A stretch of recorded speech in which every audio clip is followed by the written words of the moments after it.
இப்பொழுதும் நம்ம இஸ்ரவேல் தேசத்தினுடைய வரலாறு பக்கங்களுக்கு நேராக நம்ம போகலாம். இந்த presentation. So Israel is currently facing 7 multi-front war.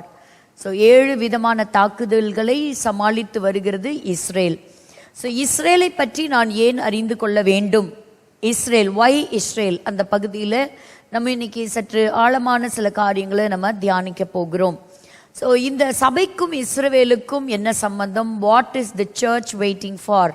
இந்த 2025லையும் அநேகர் இந்த வருஷத்தை, இந்த புது வருஷத்தை, நம்மளுடைய சபைக்கு எனக்கு என்ன வாக்குத்தத்தம் கிடைக்கும், என்ன ஆசீர்வாதங்களை இந்த வருஷம் நம்ம பெற்றுக்கொள்ளலான்னு எத்தனையோ வாஞ்சியோடு பல விதமான வாக்குத்தத்தங்களை நீங்கள் ரிசீவ் பண்ணியிருக்கலாம்.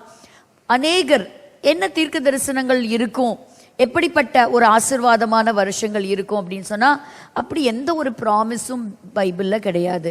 ஸோ பைபிளில் சொல்லப்பட்டிருக்கிறது என்னன்னா, நாட்கள் போக போக தேவனுடைய திட்டம் நிறைவேறும். ஆண்டவர் இந்த பூமியும் தம்முடைய ஜனங்களையும் அவருடைய வருகைக்கும் அவருடைய ராஜ்யத்துக்கும் நேராக கர்த்தர் ஆயத்தப்படுத்துகிறாரே தவிர இந்த பூமிக்குரிய ஆசீர்வாதத்தை மட்டும் நம்ம ஃபோக்கஸ் பண்ணி பரத்துக்குரிய ஆசீர்வாதங்களை இழந்து போயிடக்கூடாது. அதை நம்ம ரொம்ப ரொம்ப கவனத்தில் வைக்கணும். ஒரே ஒரு தீர்க்க தரிசனம் தாங்க, மாறாத தீர்க்க தரிசனம், அதை யாராலையும் மறுக்க முடியாத ஒரு தீர்க்க தரிசனம். என்ன அப்படின்னா, நம்முடைய ஆண்டவராம் இயேசு கிறிஸ்து சீக்கிரத்தில் வருகிறார். பாருங்க, நம்ம வருஷங்கள் போக போக நம்ம அவருடைய வருகைக்கு நெருங்கிட்டு இருக்கிறோம் அப்படின்னு அர்த்தம். அப்படின்னா என்ன அர்த்தம்? we are going to meet our king very soon. அது ரொம்ப ஒரு சந்தோஷமான விஷயம்தானே தவிர அது ஒன்றும் சங்கடப்படுறதுக்கோ இல்லைன்னா பயப்படுற காரியமோ கிடையாது. சரி, இப்போ நம்ம பார்க்கலாம். இப்போ வேதத்தின் ஆழத்திலிருந்து நம்ம தியானித்து சில காரியங்களை கற்றுக்கொள்ளணும். பரிசுத்த வேதாகமத்தில் பழைய ஏற்பாட்டின் புஸ்தகத்தில் ஒரு அருமையான ஒரு தீர்க்கதரிசி தானியேல்.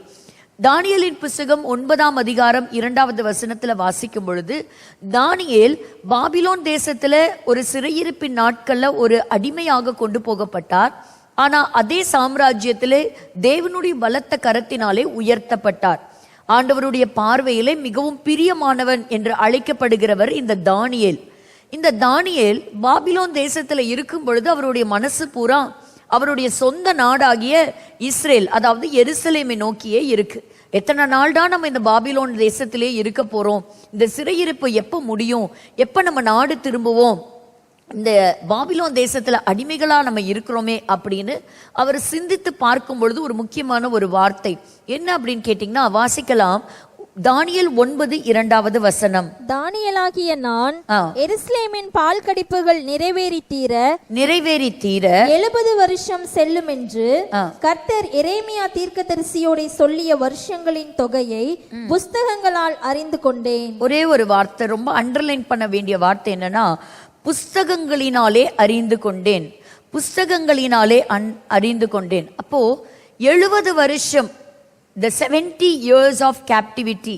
ஸோ சொல்லப்படுகிறது என்ன அப்படின்னா, தானியேல் புஸ்தகங்களை எடுத்து வாசித்த வருஷம் 68வது வருஷமாய் இருக்கலாம். அந்த 68th இயர்ல அவர் கண்டுபிடிக்கிறாரு, 70 வருஷத்துல நமக்கு விடுதலை, இந்த நாட்டிலிருந்து இந்த சிறையிருப்பு முடிஞ்சு நம்மளுடைய சொந்த தாய்நாடாகிய எருசலேம் அங்க நம்ம திரும்பி போவோம் அப்படிங்கிறத அவர் கண்டுபிடித்தார். அப்ப இவருக்கு இந்த ஞானம், இந்த வெளிப்பாடு எப்படி வந்தது அப்படின்னு கேட்டீங்கன்னா, புஸ்தகங்களால் அறிந்து கொண்டேன். இன்னைக்கு இருக்கிற மாதிரி அந்த நாட்கள்ல ஒரு பிரிண்டிங் மெஷின்ஸ் எல்லாம் கிடையாது. ஸோ அங்கங்க ஒவ்வொரு சுருட்கள் இருக்கலாம், அவ்வளவுதானே தவிர எல்லாருடைய கை புழக்கத்திலும் இப்படிப்பட்ட விலையேற பெற்ற வசனங்கள் கிடையாது. ஒவ்வொரு காப்பி எழுதினாங்க அப்படிங்கிறத நம்ம படிக்கிறோம். பட் இந்த அளவுக்கு எல்லாருடைய கைகள்லையும் கிடைக்காது. ஆனா தானியேலுக்கு இந்த ஆக்சஸ் இருந்தது. அவருடைய இருதயம் அந்த நாளுக்காக, அந்த சீசனுக்காக, அந்த டைமுக்காக தேடினதுனால அவர் இதை கண்டுபிடித்தார். புஸ்தகங்களால் அறிந்து கொண்டேன். இன்றைக்கும் கர்த்தர் கொடுத்திருக்கிற இந்த 66 புஸ்தகங்களை மையமாக வைத்து நம்ம வாசிக்கும் போது, அந்த வார்த்தைகளை தியானிக்கும் போது, இன்னைக்கு நீங்களும் நானும் எப்படிப்பட்ட காலத்துல வாழ்ந்துட்டு இருக்கிறோம், அடுத்தது நடக்க போகிற நிகழ்வு என்ன, what is the next future event அப்படிங்கிறத துல்லியமாக நிச்சயமாக அறிந்து கொள்ளலாம். அதுல பல சமயங்கள்ல புரிதல் ரொம்ப தடுமாறுகிறது. இப்போ நம்ம கவனமா வாசிக்கணும். அப்போ ரொம்ப இம்பார்ட்டன்ட். எப்ப அவர் புரிஞ்சுக்கிட்டாரோ அப்போ உடனே என்ன செஞ்சார்னா, உபவாசித்து அவர் ஜெபிக்க ஆரம்பித்தார். தன்னுடைய தேசத்தின் பாவத்திற்காக கர்த்தருடைய சமூகத்திலே உபவாசித்து அழுதார். ப்ரிப்பேர் பண்ண ஆரம்பிச்சிட்டார். அதாவது டைம் இல்லை, இனி நம்மளை ஆண்டவர் இந்த இடத்துல இருந்து கொண்டு போகணும், இனி நான் போக வேண்டிய சமயம் ஆயிருச்சு அப்படிங்கிறத அறிந்து கொண்ட தானியேல் தன்னையும் தன்னுடைய ஜனங்களுக்காக பாவங்களை அறிக்கையிட்டு தேவனோடு ஒப்புரவாக ஆரம்பித்தார். அப்பதான் நம்ம வாசிக்கிறோம் 21, 22 வாசிக்கும் பொழுது பார்க்கும் பொழுது, பரலோகத்திலிருந்து காபிரியல் தூதன் அனுப்பப்படுகிறார். காபிரியல் வேகமாய் பறந்து வந்தானாம். அந்தி பலியின் நேரத்தின் வேளையிலே தானியேலை அவன் தொட்டான்.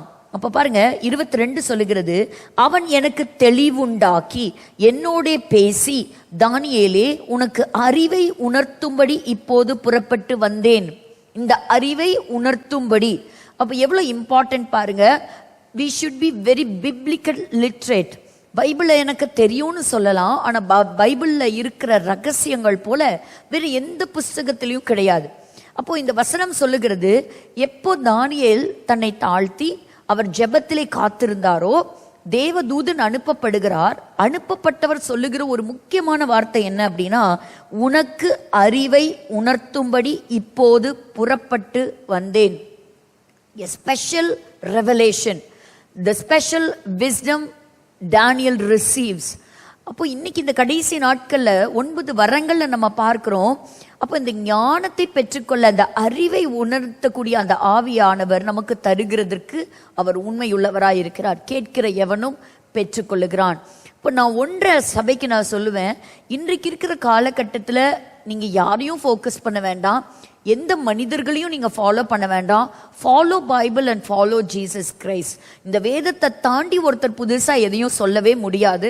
அப்படி சொன்னா அந்த வார்த்தை அது சத்தியமாய் இராது. அதனால கவனமா இருங்க, சத்திய வசனங்களுக்கு உங்களுடைய செவிகளை சாய்ங்க.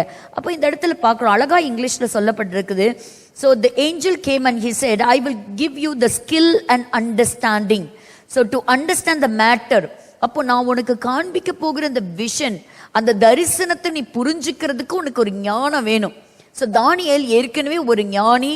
அப்போ அந்த ரெவலேஷனை ப்ரெடிக்ட் பண்ணி சொல்லக்கூடிய அந்த வரங்களை பெற்றிருந்தார் அப்படிங்கிறத நம்ம பார்க்குறோம். பட் இந்த வசனம் ரொம்ப துல்லியமாக சொல்லுகிறது, to understand the specific coming events he need the understanding and the knowledge. அப்போ பைபிளை வாசிக்கும் பொழுதும் நீங்கள் கேட்கணும், ஆண்டவரை எனக்கு சொல்லி கொடுங்க, எனக்கு அந்த ரெவலேஷன் தாங்க, இதில் இருக்கக்கூடிய அந்த ரகசியங்களை எனக்கு வெளிப்படுத்துங்க அப்படின்னு கேட்கும் பொழுது ஆண்டவர் நிச்சயமாக நமக்கு கொடுக்கிற அவர் உண்மையுள்ளவர். சரி, இப்போ நம்ம சபைக்கு எதுக்கு காத்திருக்கிறோன்னு சொன்ன, சபையும் ஒரு காரியத்திற்காக காத்திருக்கிறது. That is called as rapture, ரகசிய வருகை, இயேசுவானவருடைய வருகை. அப்படியெல்லாம் இல்லை, அப்படியெல்லாம் ஒன்று இயேசு வரப்போறதில்ல. இயேசு பகிரங்கமா வருவார், அது 2வது வருகை. ஒலிவ மலையில வந்து அவருடைய பாதங்கள் படும், அது உண்மைதாங்க. ஆனா அதற்கு முன்பாக இயேசுவானவர் வருகிறார் அப்படின்னு சொல்லக்கூடிய தெளிவான வசனத்தை பார்த்துட்டு நம்ம கடந்து போக போறோம். ஸோ ராப்சர் அப்படின்னு சொன்னா காட் அப், அதாவது கிரேக்க பதத்துல சொல்லும் பொழுது ராப்டஸ் அப்படின்னு, லத்தீன் மொழியில ராப்டஸ் அப்படின்னு சொல்றோம். அதாவது ஒரு திருடன் எப்படி ஒரு செகண்ட்ல அபகரிச்சுட்டு போயிடுவான்.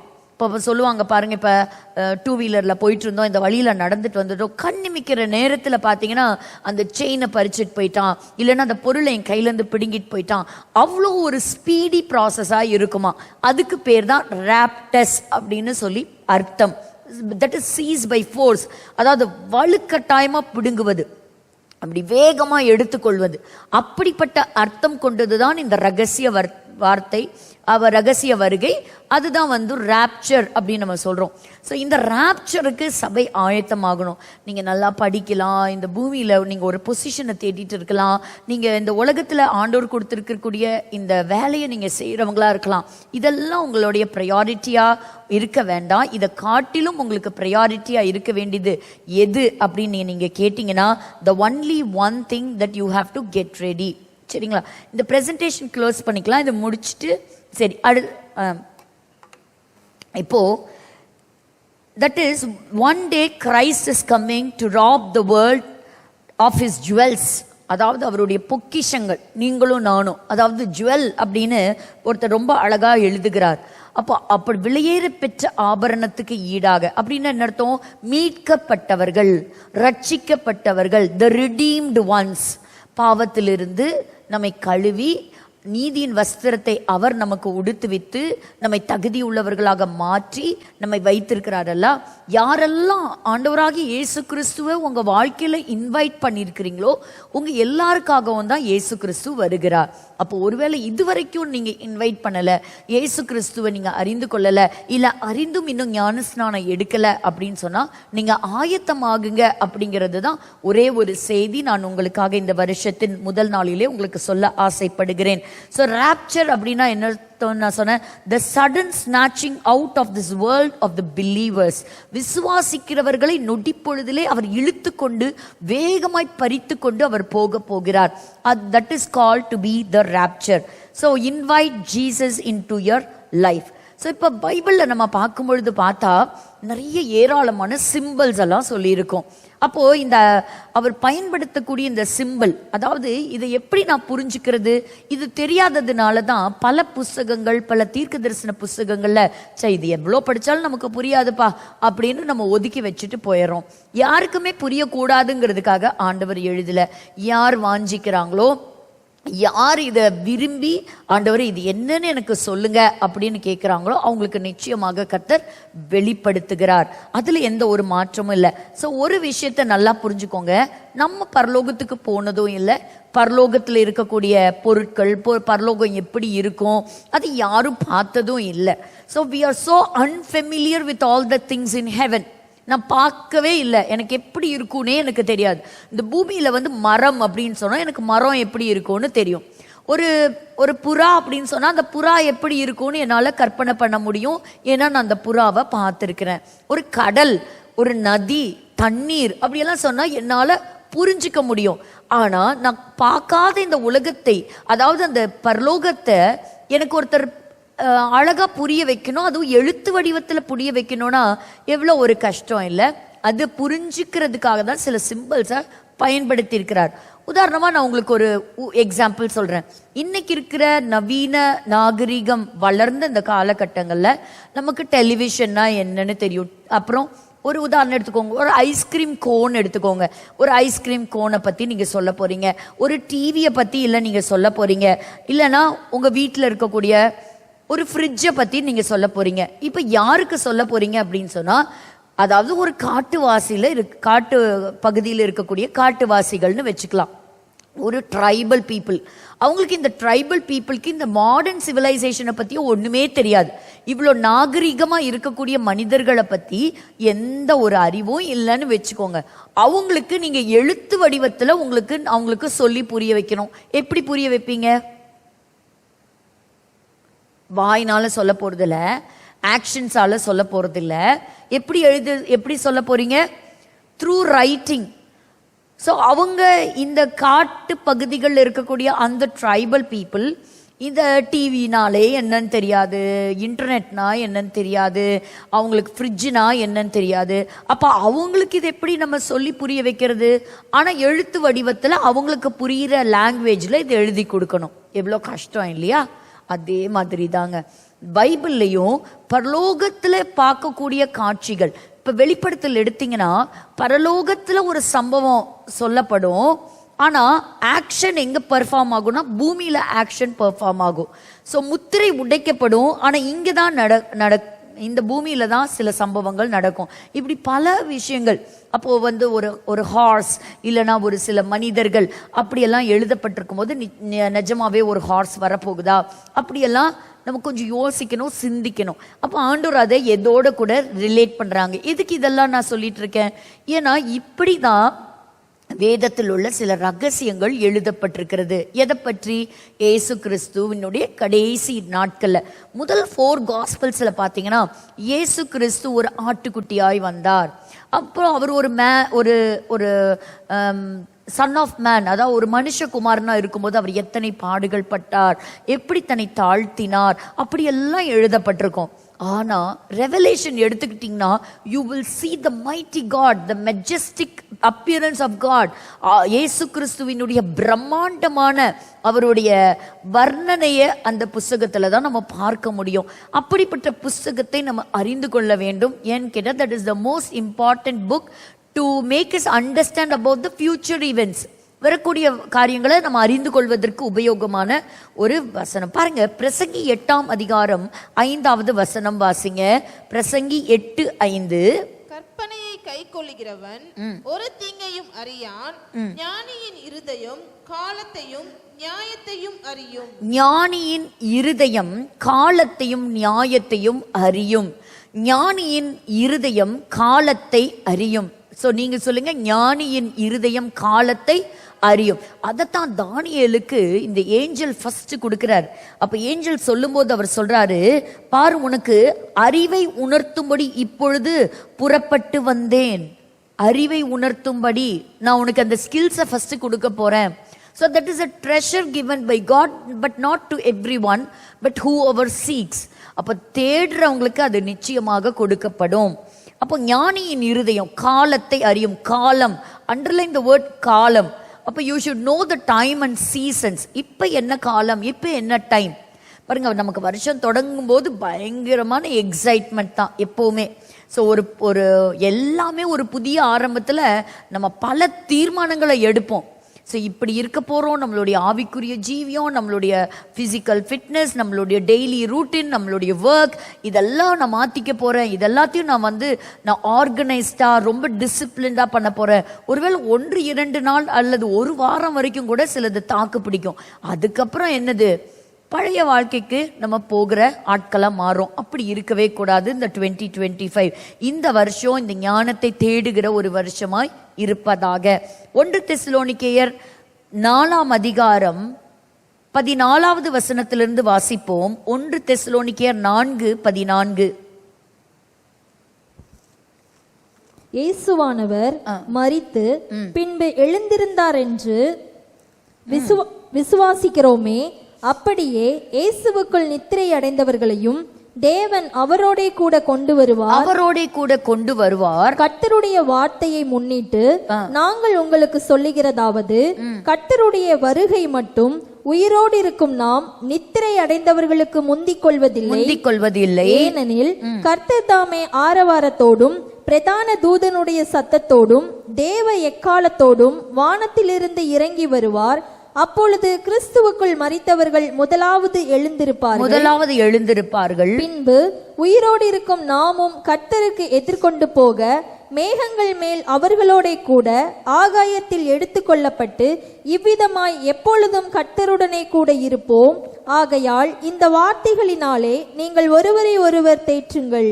பாருங்க, அந்த காலத்துல ஒருத்தர் எப்படி மோட்டிவேட் பண்ணியிருக்கிறாங்க, எப்படி என்கரேஜ் பண்ணியிருக்கிறாங்கன்னு பாருங்க. அதாவது, நீ ஒன்றும் கவலைப்படாத, உன் வியாதி மறையும், உனக்கு சுகம் உண்டாகும், உனக்கு நல்ல வாழ்க்கை கிடைக்கும், நீ நல்ல வீடு வாசல்லாம் கட்டி நீ நல்ல சுகமாக நீ வாழ்வ, உனக்கு நல்ல குடும்பம் அமையும், உனக்கு நல்ல வேலை, நீ கை செய்கிற பிஸ்னஸ் உனக்கு ரொம்ப ஆசீர்வாதமாக இருக்கும், நீ நிறைய படித்து முன்னேறுவ, நீ ஃபாரின் போவ, நீ தோட்டம் துறவெல்லாம் வாங்குவ. அப்படியெல்லாம் அவங்க சொல்லலை. ஒருவரை ஒருவர் எப்படி மோட்டிவேட் பண்ணிக்கிட்டாங்க. அன்னைக்கு இயேசு கிறிஸ்துவை ஏற்றுக்கொண்ட யூதர்களை எல்லாரும் வெறுத்தாங்க, சக யூதர்கள் வெறுத்தாங்க, கொலை செய்யப்பட்டாங்க, ரோம அரசாங்கத்தால் ரொம்ப துன்புறுத்தப்பட்டாங்க. they were tortured like anything. அப்போ சபை வரலாறுகளை எடுத்து பார்க்கும் பொழுது அன்னைக்கு கிறிஸ்தவர்களானவர்களுடைய ரத்தம் வெள்ளம் போல ஓடினது. அப்படி இரத்த சாட்சியாக மரித்தார்கள். ஆனா அவங்க ஒருத்தர் எப்படி தேற்றிக்கிட்டாங்கன்னா, இந்த உலகத்தின் ஆசீர்வாதங்களை காண்பித்து தேற்றிக் கொள்ளவில்லை. ஒருவரை ஒருவர் எப்படி தேற்றினார்கள், இயேசு கிறிஸ்து சீக்கிரம் வருகிறார். அதான் வேர்ஸ் நம்பர் 17. அப்போ உயிரோடு இருக்கிற நாம் கர்த்தருக்கு எதிர்கொண்டு போக மேகங்கள் மேல் அவர்களோட கூட ஆகாயத்தில் எடுத்துக்கொள்ளப்படும். This is the rapture. This is the rapture. இது ரகசிய வருகை. அப்போ இது நடக்கும் அப்படிங்கிறத நம்ம அப்படிதான் ஒருத்தருக்கு ஒருத்தர் என்ன செஞ்சாங்களாம், உற்சாகப்படுத்திக்கிட்டாங்க. ஸோ இந்த வருகையை நான் எப்படி தெரிஞ்சுக்கிறது, எப்போ வருவாருங்கிறது, என்ன டேட்ல வருவார், அன்னைக்கு நம்ம ரெடி ஆகிக்கலாமா? அதனால தான் என்னவோ தெரியல அந்த டேட்டே பைபிளில் கொடுக்கப்படலை. ஆனால் எப்பொழுது வருவார் அப்படிங்கிற சீசனை சொல்லியிருக்கு. அது யாரை வைத்து சொல்லியிருக்கிறது? இந்த யூதர்களையும் இஸ்ரவேல் தேசத்தையும் மையமாக வைத்துத்தான் ஆண்டவர் சொல்லியிருக்கிறார். பாருங்க, அவங்களுக்கு நம்ம போய் இந்த பைபிளை கொடுத்து அவங்களுக்கு சொல்லணும்னு அவசியம் இல்லை. நம்ம கிறிஸ்தவர்களுக்கு கிறிஸ்துவத்தை புரிந்து கொள்வதற்கு, இயேசுவை அறிந்து கொள்வதற்கு நமக்கு யூதர்களும் அவர்கள் வைத்திருக்கிற தோராவும் நமக்கு தேவை. we need them, not them. ஆனால் இன்னைக்கு நம்ம அதை ரிவர்ஸில் நம்ம பார்த்துட்டு இருக்கிறோம். இயேசுவானவர் ஒரு பாலஸ்தீனத்தில் பிறந்தார், அவர் பாலஸ்தீனத்தில் வளர்ந்தார். அதெல்லாம் அந்த டாக்டர் எல்லாம் ஒரு தவறான டாக்டர். அப்படியெல்லாம் பேசினோன்னா இயேசு கிறிஸ்துடைய பிறப்பு, அவருடைய லீனியேஜே நம்ம தவறா மற்றவங்களுக்கு பிரபகண்டா பண்றோம்னு அர்த்தம். இன்னைக்கு அநேகர் அதை மறந்து இயேசுவானவர் பாலஸ்டைன் அப்படிங்கிறது ரோம சக்கரவர்த்தி ஹேட்ரினால கொண்டு வரப்பட்ட பெயர் தானே ஒழிய இயேசு கிறிஸ்து யூதேயாவிலே அவர் பிறந்தார், பெத்லஹேமிலே அவர் பிறந்தார். இதை ஒரு நாளும் மறக்க கூடாது. சரி, வேகமா நம்ம இந்த ராப்சரை பற்றி தெரிந்து கொள்வதற்கு முன்பாக எல்லாருக்கும் தெரிஞ்ச ஒரு தானியேலுக்கு சொல்லப்பட்ட அந்த வாரம் பாருங்க. இதை பற்றி இன்னைக்கு கொஞ்சம் இந்த ராப்சர் எப்ப இருக்கலாம் அப்படிங்கறத தான் நம்ம இப்ப இன்னைக்கு நம்ம முக்கியமா தியானிக்க போகிறோம். இந்த பிரசன்டேஷனுக்கு நேரா நம்ம கடந்து போலாம். when will this rapture occur? எல்லாருக்கும் ஒரு ஆசை தான் இல்லையா, எப்பதான் நடக்கும் அப்படிங்கிறது. அப்போ இன்னைக்கு இது என்னைக்கு நடக்கலாம் அப்படிங்கிற ஒரு வேதத்தை ஆராய்ந்து நம்ம பார்க்க போகிறோம், அவ்வளவுதான். ஸோ அதுக்கு ஒரு ஃபர்ஸ்ட் நம்ம எடுக்க போகிறது என்னது, த 70 week ஆஃப் டேனியல். இது நீங்கள் பார்க்கும்போதே என்றைக்கும் நீங்கள் மனப்பாடம் பண்ணிக்கணும். ஏன்னா இது பல தடவை நம்ம போட்டுட்டோம். ஸோ ஃபர்ஸ்ட் நீங்கள் பாருங்க, முதல்ல யுனைடெட் கிங்டமாக இருந்தாங்க இஸ்ரவேலர்கள். அதற்கு பின்பாக 2 ராஜ்யமாக பிரிகிறாங்க, வடக்கு ராஜ்யம், தெற்கு ராஜ்யம். ஸோ இந்த வடக்கு ராஜ்யத்தில் 10 கோத்திரத்தார் போயிடுறாங்க. 2 கோத்திரத்தை கொண்ட தெற்கு ராஜ்யம் தனியா பிரிஞ்சு போகுது. 2 பேரும் 2 கவர்மெண்ட் ஃபார்ம் பண்றாங்க. அப்போ ஒருவர் சமாரியாவை தலைநகரமாகவும் இந்த தெற்கு ராஜ்யம் எருசலேமை தலைநகரமாகவும் வைத்து ஆட்சி செய்றாங்க. ஸோ இந்த முதல் 10 கோத்திரத்தை அசீரிய சாம்ராஜ்யம் இந்த பூமியில வல்லரசாக இருந்த காலத்துல இந்த 10 கோத்திரத்தை கொண்ட இந்த ராஜ்யத்தை அவன் சிறைபிடித்து விட்டு போய்விட்டான். அவனை கொண்டு போய் அவங்களெல்லாம் கொண்டு போய் பல இடங்கள்ல குடியமர்த்தினதுனால அவங்க அப்படியே அவங்களோட மிக்ஸ் ஆயிட்டாங்க. இந்த 2 கோத்திரத்தை வைத்து தான் இந்த தீர்க்க தரிசனத்தை நம்ம இன்னைக்கு பார்க்க போகிறோம். ஸோ இந்த 2 கோத்திரம், அதாவது யூதா கோத்திரம், பென்யமீன் மற்றும் லேவி, அதுல ஒரு சிலர் இந்த 10 கோத்திரத்திலிருந்து ஒரு சிலர் இஸ்ரவேலர்களுக்கும் வந்தாங்க. அப்போ அதை நம்ம இன்னைக்கு பார்க்க போறோம். அதுல உதாரணமா பார்க்கும்போது 83 வயது தாய் அன்னாள் இயேசு கிறிஸ்துவினுடைய பிறப்பின் போது ஆசேர் கோத்திரத்தை சேர்ந்தவர்கள் அந்த தேவாலயத்துல காத்திருந்தாங்க அப்படிங்கறத பார்க்கிறோம். ஸோ ஒரு சில மக்கள் இருந்தாங்க. அப்போ நீங்க ஞாபகம் வச்சுக்க வேண்டியது இந்த தெற்கு ராஜ்யம். ஸோ இப்போ இந்த தெற்கு ராஜ்யத்தை கொஞ்ச நாட்கள்ல பாபிலோன் சாம்ராஜ்யம் எழும்பி வல்லரசு ஆனதுக்கு அப்புறம் இந்த 2 கோத்திரத்தையும் என்ன செஞ்சுட்டு போயிட்டான், அவன் பிடிச்சிட்டு போயிட்டான். அப்பதான் தானியேலும் அங்க போனவர். அப்போ கோரேஸ் அப்படின்னு சொல்லக்கூடிய ஒரு மன்னன், அதாவது பாபிலோன் ராஜ்யத்துக்கு பிறகு மேதியா பெர்ஷியா அது வல்லரசாக வந்தது. அவங்களுடைய காலகட்டங்கள்ல வந்த கோரேஸ் மன்னன் இந்த சிறைபிடித்து வந்த இந்த இஸ்ரவேலர்களை நாட்டுக்கு திருப்பி அனுப்புனா. நீங்கெல்லாம் உங்க ஊருக்கே போங்க, உங்களுடைய தெய்வங்களையே நீங்க வழிபடலாம் அப்படிங்கிறத அனுப்புனா. அப்போ தானியேலுக்கு ஆண்டவர் ஒரு 70 வாரம்ங்கிறது கிடையாது. அதான் நான் சொன்னேன், சிம்பல் அப்படின்னு சொல்லும்போது அதை நம்ம என்ன செய்யணும், we need the knowledge to interpret. Interpretation ரொம்ப தேவை. ஸோ 70 × 7 அதாவது 490 வருஷங்கள். ஸோ இதில் ஃபர்ஸ்ட் 49 பீரியட். இந்த மேப் பார்த்துக்கோங்க, இது ரொம்ப சிம்பிளாக இருக்கும், உங்களுக்கு ஈஸியாகவும் புரியும். ஸோ அதில் ஃபர்ஸ்ட் 49 இயர்ஸுக்கு அப்புறம் அவங்க ஊருக்கு திரும்புகிறாங்க. அவங்களுடைய தேவாலயத்தை மறுபடியும் கட்டுறாங்க, அலங்கமெல்லாம் கட்டி முடியுது. அதெல்லாம் டோட்டலாக முடிக்கிறதுக்கு 49 இயர்ஸ் ஆயிடுது. அதுக்கப்புறம் பார்த்தீங்கன்னா ஒரு சைலண்ட் இயர்ஸ். பழைய ஏற்பாட்டுக்கும் புதிய ஏற்பாட்டுக்கும் ஒரு பெரிய ஒரு silent time. 434 years silent years. ஆண்டவர் யார் மூலியமோ பேசலை, எந்த தீர்க்கதரிசியோடைய ரெக்கார்டும் கிடையாது. அதுக்கப்புறம் வந்தது தான் யோவான். ஸோ 62 வாரம் ஒரு அமைதியான வாரம். ஸோ இந்த இடத்துல நான் சொல்கிறேன், வாரம் அப்படின்னு சொன்னால் இட்ஸ் இயர்ஸ், 7 இயர்ஸ். அப்போ கிட்டத்தட்ட 434 இயர்ஸ் என்னது அமைதி. அதற்கப்புறம் தான் மேசியா வருகிறார். மேசியா சங்கரிக்கப்படுகிறார். சிலுவை மரணம், இயேசு கிறிஸ்துவினுடைய உயிர்த்தெழுதல் நடக்குது. இப்போ அதுக்கு அடுத்தது நம்ம பார்க்கும் பொழுது சபை ஆரம்பிச்சிருச்சு. அதுதான் த சர்ச் ஏஜ். அப்போ த கிங்டம் ஆஃப் ஹெவனை குறித்து நிறைய ஊமைகளினாலே இயேசு கிறிஸ்து கற்றுக் கொடுக்கிறார். அதை நம்ம எங்க படிக்கிறோம்? மத்தேயு 13வது அதிகாரத்துல நம்ம படிக்கிறோம். அடுத்தது த இயர் ஆஃப் ஃபேவர், அது அவரு அந்த இடத்துல படித்து காண்பித்தார். அதை லூக்காவில் நம்ம வாசிக்கிறோம். அதை ஏசாயா 61:2 நம்ம படிக்க முடியும். அடுத்தது என்ன ஆகுது?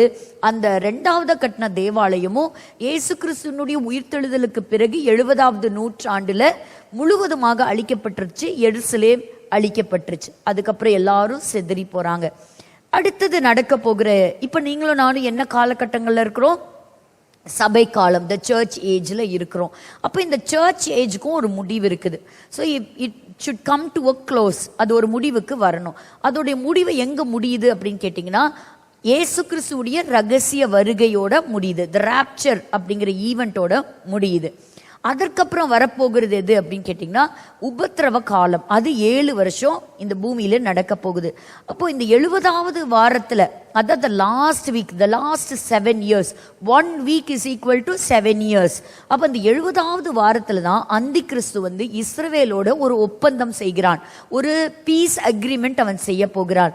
அதற்கப்புறம் என்ன நடக்குது? அந்த அவன் கொடுத்த அந்த பீஸ் அக்ரிமெண்ட்டை அவனே என்ன செய்யறான்? பிரேக் பண்றான். he breaks the covenant with Israel. இப்ப எந்த ஸ்டேஜ்ல இருக்கோம் அப்படிங்கறத தான் இன்னைக்கு நம்ம என்ன செய்ய போறோம்? கொஞ்சம் வேகமாய் நம்ம ஆராய போறோம். சோ இந்த 7 வருஷத்துக்கு அப்புறம் என்ன ஆகுது? இயேசு கிறிஸ்துவுடைய பகிரங்க வருகை, the glorious appearing of Christ. So இயேசு கிறிஸ்துவுடைய வருகையை நம்ம பார்க்கிறோம். அதற்கப்புறம் இந்த பூமியில என்ன நடக்க போகுது? 1000 வருஷ அரசாட்சி இந்த பூமியில சமாதானத்தோட நடக்க போகுது. So always the Bible ends with a glorious ending. ஒரு சூப்பரான, ஒரு அருமையான ஒரு க்ளோஷரோட முடியுது இந்த பைபிள். ஸோ இப்போ நமக்கு என்ன தெரியணும் அப்படின்னா, இந்த உபத்திரவ காலம் எப்போ ஆரம்பிக்குது, இந்த ராப்சர் எப்போ நடக்குது அப்படிங்கிறதுக்காக தான் நம்ம இப்போ நடக்கிற சம்பவங்கள்லாம் கொஞ்சம் கவனிக்கிறோம். யுத்தம் நடக்குதா? யாரோட நடக்குது? இந்த பூமியில பல யுத்தங்கள் பல ஆண்டு காலங்களாக நடந்துகிட்டே தான் இருக்கு. இது ஒண்ணு புதுசு கிடையாது. ஆனா இந்த சமீபத்துல இந்த 1920th செஞ்சுரியில மட்டும் எத்தனை பேர் மரித்து போயிருக்கிறாங்கன்னா, கிட்டத்தட்ட many millions of people மரித்து போயிருக்கிறாங்க. அதுல யூதர்கள் மரித்து போயிருக்கிறாங்க. அதுல அதிகமா எப்போ அப்படின்னா World War I and World War II. So அப்போருந்து ஏதோ ஒரு ஈவெண்ட் ஸ்டார்ட் ஆயிருச்சுங்கிறத நம்ம ஞாபகத்தில் நம்ம வச்சுக்கணும். சரி, அடுத்தது நம்ம பார்க்க போகிறது, இப்போ இந்த எசேக்கியேலுடைய புஸ்தகம்தான் எப்போ இந்த க்ளோஷருக்கு வருதுங்கிறத எழுதப்பட்டிருக்கிறது. அதாவது the book of Ezekiel chapter 37 and 38 and 39, இந்த 3 அதிகாரங்களும் முக்கியமான அதிகாரங்கள். ஸோ இதை படிச்சாதான் நமக்கு என்ன புரியும்? இந்த சபையினுடைய வரலாற்று பக்கங்கள் எப்போ முடியுது அப்படிங்கிறது நமக்கு புரியும். சரி, இதை க்ளோஸ் பண்ணிக்கலாம். இந்த பிபிடி க்ளோஸ் பண்ணிடலாம். இப்போ ஒரு வசனம் வாசிங்க. இது ஏற்கனவே நம்ம படிச்சிருக்கிறோம், பட் சில கனெக்டிவிட்டியை பார்க்க போறோம். Revelation chapter 6 and verse 1. Revelation chapter 6 verse 1. ஆட்டுக்குட்டியானவர் முத்திரைகளில் ஒன்றை உடைக்க கண்டேன். அப்பொழுது 4 ஜீவன்களில் ஒன்று என்னை நோக்கி, நீ வந்து பார் என்று இடிமுழக்கம் போன்ற சத்தமாய் சொல்ல கேட்டேன். அடுத்தது, நான் பார்த்தபோது இதோ ஒரு வெள்ளை குதிரையை கண்டேன். அதன் மேல் ஏறி இருந்தவன் வில்லை பிடித்திருந்தான். அவனுக்கு ஒரு கிரீடம் கொடுக்கப்பட்டது. அவன் ஜெயிக்கிறவனாகவும் ஜெயிப்பவனாகவும் புறப்பட்டான். ஆம், போதும். அப்ப இந்த வசனத்துல நம்ம பார்த்திருக்கிறோம் ஏற்கனவே, இந்த வெள்ளை குதிரையில வருகிறவன் அவன் அந்தி கிறிஸ்து. ஏன்னா ஆரம்பத்துல ஜெயிக்கிறவனாக ஜெயிப்பவனாக அவன் புறப்படுகிறான் அப்படிங்கிறத நம்ம பார்த்துட்டு நம்ம தெரிஞ்சிருக்கிறோம். அப்போ ஒரு லிட்ரலாகவே இந்த பூமியில நடக்கக்கூடிய சில உண்மை சம்பவங்களை ஒரு டிராமாட்டிக் சீன் மாதிரி, ஒரு டிராமால எப்படி வரும் அந்த மாதிரி ஒரு சீன் மாதிரி ஆண்டவர் என்ன பண்ணியிருக்கிறாருன்னா ஒரு பிக்சரா காண்பிச்சிருக்கிறார். எதை வச்சு நம்ம சொல்றோம்? ஒரு வில்லு இருக்கு, ஆனா அவங்ககிட்ட எது கிடையாது? அம்பு கிடையாது. ஸோ அவன் ஒரு சமாதானத்தை பேசக்கூடியவனாக அவன் வருகிறான். அப்போ இதெல்லாம் ஏன் ஆண்டவர் இப்படி ஒரு டிராமாட்டிக்காக காமிச்சிருக்கிறார் அப்படின்னா, இந்த வேர்ல்டு ஈவெண்ட்ஸ், உலக நிகழ்ச்சிகளை நாம் அறிந்து கொள்வது தேவன் சித்தமாக இருக்கிறார். God's intent is to convey the world affairs அல்லது வேர்ல்டு கண்டிஷன். ஸோ அது என்ன கண்டிஷனில் இருக்குது அப்படிங்கிறத நம்ம தெரிஞ்சுக்கணும் அப்படிங்கிறது தான். ஸோ ஒரு இன்ட்ரடக்ஷன் அபவுட் ஒரு ஆன்டி கிரைஸ்டை நம்ம இந்த இடத்துல பார்க்குறோம். இன்னைக்கு இருக்கிற சூழ்நிலையை பார்த்தீங்கன்னா எல்லா நாடுகளும் ஒன்றோடு ஒன்று டிபெண்ட் ஆகிருக்கு, இன்டர் டிபெண்ட். ஸோ ஒரு நாட்டிலேருந்து நம்ம என்ன செய்கிறோம், இராணுவத்துக்கு ஆயுதங்களை வாங்குகிறோம். இன்னொரு நாட்டிலேருந்து இன்னொரு நாட்டுக்கு என்ன செய்கிறோம், என்கிட்ட இருக்கக்கூடிய ஆயிலை இன்னொரு நாட்டுக்கு நான் சப்ளை பண்ணுறேன். ஒரு நாடு என்ன செய்யுது, கோதுமையை கொடுக்குது. ஒரு நாடு என்ன செய்யுது, அரிசியை கொடுக்குது. ஒரு நாடு என்ன செய்யுது, தன்னுடைய அறிவாற்றல், தன்னுடைய கண்டுபிடிப்புகளை மற்ற ஜனங்களோடு கூட பகிர்ந்து கொள்ளுக்குது. அப்போது உலகத்தில் இருக்கிற நாடுகள் எல்லாமே நான் தனியாக இருந்துக்குவேன், எனக்கு யாரோட சப்போர்ட்டும் வேண்டான்னு எந்த நாடுமே சொல்ல முடியாது. அன்றாடம் நம்ம சாப்பிட்ற உணவுலேருந்து நம்ம பயன்படுத்துகிற நம்ம டெக்னாலஜி வரைக்கும் ஏதோ ஒரு நாட்டை நம்ம சார்ந்தவங்களாக தான் இருக்கிறோம். இப்போ நம்ம கையில் இருக்கிற மொபைல் ஃபோன் எடுத்துக்கோங்க, அது எல்லாமே இந்தியா மேனுஃபேக்சராக தெரியாது. ஒரு கார் எடுத்துக்கோங்க, அந்த காரில் அசம்பிள் ஆகக்கூடிய அநேக பொருட்கள் வெளிநாடுகள்லேருந்து இறக்குமதி செய்யப்பட்டு அதை இந்த நம்ம நாட்டில் என்ன செய்கிறாங்க, அதை அசம்பிள் பண்ணுறாங்க. நம்ம நாட்டில் இருந்து என்ன செய்யுது, சில பொருட்களை நம்ம மற்ற நாடுகளுக்கு நம்ம கொடுக்குறோம். இப்படி இருக்கும் பொழுது இன்னைக்கு இருக்கிற சூழ்நிலையில எல்லா நாடுகளுமே எல்லாரும் நியூக்ளியர் வெப்பன்ஸை எடுக்கிறதுக்கு தயாரா இருக்கிறாங்க. ஒருவரை ஒருவர் அழிப்பதற்கு அணு ஆயுத சோதனைகளை நடத்தி ஒருவரை ஒருவர் முறித்து கொள்வதற்கு அவங்க ரொம்பவே ரெடியா இருக்கிறாங்க. ஆனால் சீக்கிரத்தில் ஒரு ஹிஸ்டீரியா எல்லாத்துக்கும் வந்துருச்சு. நான் அணு ஆயுத சோதனை, ஈரான் வேகமாக என்ன செஞ்சுட்டு இருக்கு, அதோடைய இந்த வசனத்தை க்ளோஸ் பண்ணிக்கலாம், வேகமாக என்ன செஞ்சுட்டு இருக்குது, அந்த டெஸ்ட்டை கண்டக்ட் பண்ணிக்கிட்டே இருக்குது. அப்போது நம்ம இதெல்லாம் எப்போ நிற்கும் அப்படின்னு கேட்டிங்கன்னா, ஒன் வேர்ல்டு கவர்மெண்ட், ஒருவன் வருவான், அவனுக்கு கீழே ஒரு ஆட்சி மலரும், ஒரு ஆட்சி வரும். That is called is the one world government. அப்போ அதுக்கு நடுவில் பார்த்தீங்கன்னா இன்னைக்கு மக்களை இன்னைக்கு டிவி வழியா, சோஷியல் மீடியா வழியா, இன்னைக்கு நிறைய நம்ம கையில் வச்சிருக்கக்கூடிய நியூஸ் சேனல்ஸ் வழியா என்ன சொல்றோம்னா, இந்த உலகத்துக்கு ஒரு அமைதியும் பாதுகாப்பையும் கொடுக்க முடியும் அப்படின்னு சொன்னா அது யுனைடெட் நேஷன்ஸ், அதாவது ஐக்கிய நாடுகள் கொண்ட அமைப்பு, அதுக்காகவே உருவாக்கப்பட்ட ஐக்கிய நாடுகள் யுனைடெட் நேஷன்ஸ். அந்த நேஷன் வந்தாதான் உலகத்துக்கு ஒரு அமைதியை கொடுக்க முடியும். இல்லைன்னா இப்படியே எல்லா நாடும் சண்டையை போட்டுக்கிட்டே தான் இருக்கும். பாருங்க, ஒரு பக்கம் சைனா சொல்லுது நாங்கள் தைவான் நாங்கள் ஆக்கிரமிக்க போகிறோம். இப்படி பலர் அவங்களுடைய காரியத்தை என்ன செய்யறாங்கன்னா சொல்லிக்கிட்டே இருக்கிறாங்க. ஸோ ஒரு சொல்யூஷன், இப்போ மென்டலாக எல்லாரும் என்ன ப்ரிப்பேர் ஆயிட்டாங்கன்னா, மேற்கொண்டு யுத்தம் வராமல் இருக்கணும் அப்படின்னு சொன்னால் எல்லாரும் ஒருத்தருக்கு கீழே நம்ம வரணும். அப்போ யுனைடெட் நேஷன்ஸ் சொல்றத வரணும். ஸோ யுனைடெட் நேஷன்ஸால மட்டும்தான் ஒரு சமாதானத்தை கொண்டு வர முடியும் அப்படிங்கிறத இன்னைக்கு இருக்கிற டைம்ல எல்லா ஜனங்களையும் ஒரு ப்ரிப்பேர் பண்ணி கொண்டு இருக்கிற டைமா இருக்கு. அதுக்காக உள்ள போயிட்டோமா இல்லையான்னு தெரியாது, but we have started thinking about it. என்னடா இது ஒன்று மாற்றி ஒரு பிரச்சனை உலகத்தில் நடந்துக்கிட்டே இருக்குது, இதுக்கு யார் தான் கப்பம் கட்டுறது, யார் தான் ஒரு முடிவுக்கு வருது, இதெல்லாம் இப்படி நடக்கணும். அப்போதான் there will be an entry of antichrist. அப்போ ஆன்டி கிரைஸ்ட் உள்ள வரணும் அப்படின்னு சொன்னா இன்னைக்கு வல்லரசா இருக்கக்கூடிய சில நாடுகள் எல்லாம் சரிந்து விழணும். இன்னைக்கு வல்லரசா இருக்கக்கூடிய ஒரு நாடுகள்ல சில நாடுகளுடைய பெயர்கள் பரிசுத்த வேதாகமத்தில் எழுதப்பட்டிருக்குது. அதுல ஒரு முக்கியமா வரக்கூடிய நாடு தான் இந்த ரஷ்யா. ஸோ இந்த ரஷ்யா அப்படின்னு சொல்லும் பொழுது அது கம்ப்ளீட்டா டிஸ்ட்ராய் ஆனாதான் த மாஸ்டர் டிப்ளமேட் அப்படின்னு சொல்லக்கூடிய தன்னுடைய கிரீடத்தை வச்சுக்கிட்டு உள்ள நுழைய போறான் அந்தி கிறிஸ்து. அவன் என்ன செய்வான், இந்த உலகத்தை கான்கொயர் பண்ணுவான். கான்கொயர் பண்ணி வா, உனக்கு சமாதானம் இல்லையா, உன் கூட சண்டை போடுறாங்களா, உனக்கு 3வது தேவாலயம் கட்டணுமா, இந்த மிடில் ஈஸ்ட்ல இருக்கிற பிரச்சனை மாறணுமா, மற்ற தேசங்கள்ல இருக்கக்கூடிய பிரச்சனை வருமா, நான் உனக்கு சொல்யூஷனை நான் உனக்கு தரேன் அப்படின்னு சொல்லி எல்லாருடைய அட்டென்ஷனையும் தான் பக்கம் இழுத்து கொள்வான் இந்த அந்தி கிறிஸ்து. இதை பத்தி தான் எழுதப்பட்டிருக்குது. இப்ப இந்த எசேக்கியேல் 38-39 நம்ம போகும் பொழுது இந்த ரஷ்யா, இன்னைக்கு இருக்கிற வல்லரசா இருக்கக்கூடிய இந்த ரஷ்யா தோற்கடிக்கப்படுமா அப்படின்னு கேட்டா நிச்சயமா வேத வசனத்தின்படி கம்ப்ளீட்டா என்ன செய்யும், தோற்கடிக்கப்படும். ஏன்னு கேட்டீங்கன்னா 38-39 அதிகாரங்கள்ல சொல்லப்பட்டிருக்கிறது, ரஷ்யா இஸ்ரவேலை அது கம்ப்ளீட்டா கான்குயர் பண்ணிக்கும். அதாவது இஸ்ரவேல் மேல படையெடுத்து இஸ்ரவேலை கைப்பற்றுவதற்காக கடைசி காலத்துல வருமா. அந்த யுத்தத்தினுடைய பெயர் தான் கோகு மாகோகு யுத்தம் அப்படின்னு எழுதப்பட்டிருக்கிறது. இப்போ 38வது அதிகாரத்தில் நம்ம பார்க்கும் பொழுது 8வது வசனம் சொல்லுகிறது, அநேக நாட்களுக்கு பின்பாக நீ வருவாய். அவன் தனித்து வரப்போறதில்ல, அவன் சில கூட்டணி கட்சிகளோடு சில நாடுகளோடு வரப்போகிறான். இப்போ நான் ஏன் இதை ரொம்ப எம்பசைஸ் பண்ணுறேன்னா, எனக்கு ரொம்ப அப்படியே ரொம்ப த்ரில்லிங்காக இருக்குது. ஏன்னா பைபிளில் எழுதின பெயரெல்லாம் இத்தனை நாள் இவ்வளோ தூரம் பாப்புலர் ஆகலை, ஆனால் ரொம்ப வேகமாக பாப்புலர் ஆகிட்டே இருக்குது. ரஷ்யாவை பற்றி நம்ம பல தடவை பார்த்தோம். அப்படி ஸ்லோவாக டர்க்கி உள்ளே வந்தது, ஈரான் உள்ளே வந்தது, ஈரானுக்கு அப்புறம் இப்போ டர்க்கி உள்ளே வந்திருக்குது. இப்போ டர்க்கிக்கு அப்புறம் பாருங்கள், இந்த சிரியான் ஒரு நாடு சரிந்து விழுந்தது இல்லையா கடந்த மாதங்களில். டோட்டலாகவே அங்கே இருக்கக்கூடிய சாம்ராஜ்யம் விழுந்ததுக்கு அப்புறம் சீரியாவை விட்டுட்டு இந்த டர்க்கி எங்கே போயிருக்கு? டர்க்கி ரஷ்யா லிபியா கிட்ட போயிருக்கான். பாருங்க, அது பைபிளில் ரொம்ப அழகாக இங்கே கொடுத்துருப்பாங்க. நீங்கள் வாசித்து பாருங்க 38ஆம் அதிகாரத்தில். அப்போ 6வது வசனம் வரைக்கும் நீங்கள் வாசிச்சிங்கன்னா இந்த இந்த லிபியாவுடைய பேரை நீங்கள் பார்க்க முடியும். அதாவது everything is coming in its பிளேஸ்ன்னு சொல்லலாம்.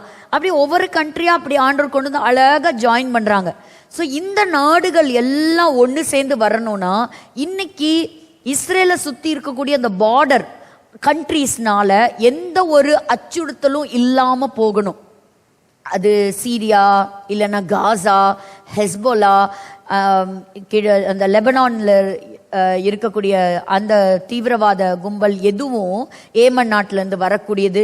இந்த தாக்குதல் இல்லாமல் இஸ்ரவேல் ரொம்ப சுகமாக இருக்கும்போது தான் இந்த யுத்தத்துக்கு நேராக நம்ம கடந்து போக போகிறோம்.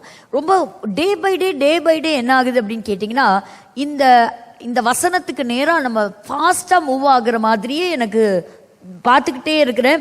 We are going very fast towards that. அப்போ ரஷ்யா கடைசி நாட்களில் வரும். ரஷ்யாவை ஆண்டவர் என்ன செய்வார்னா அவரே அழிப்பாராம். அதுதான் 38வது அதிகாரத்தின் கடைசி பகுதி. there will be a supernatural intervention of God and God will destroy Russia.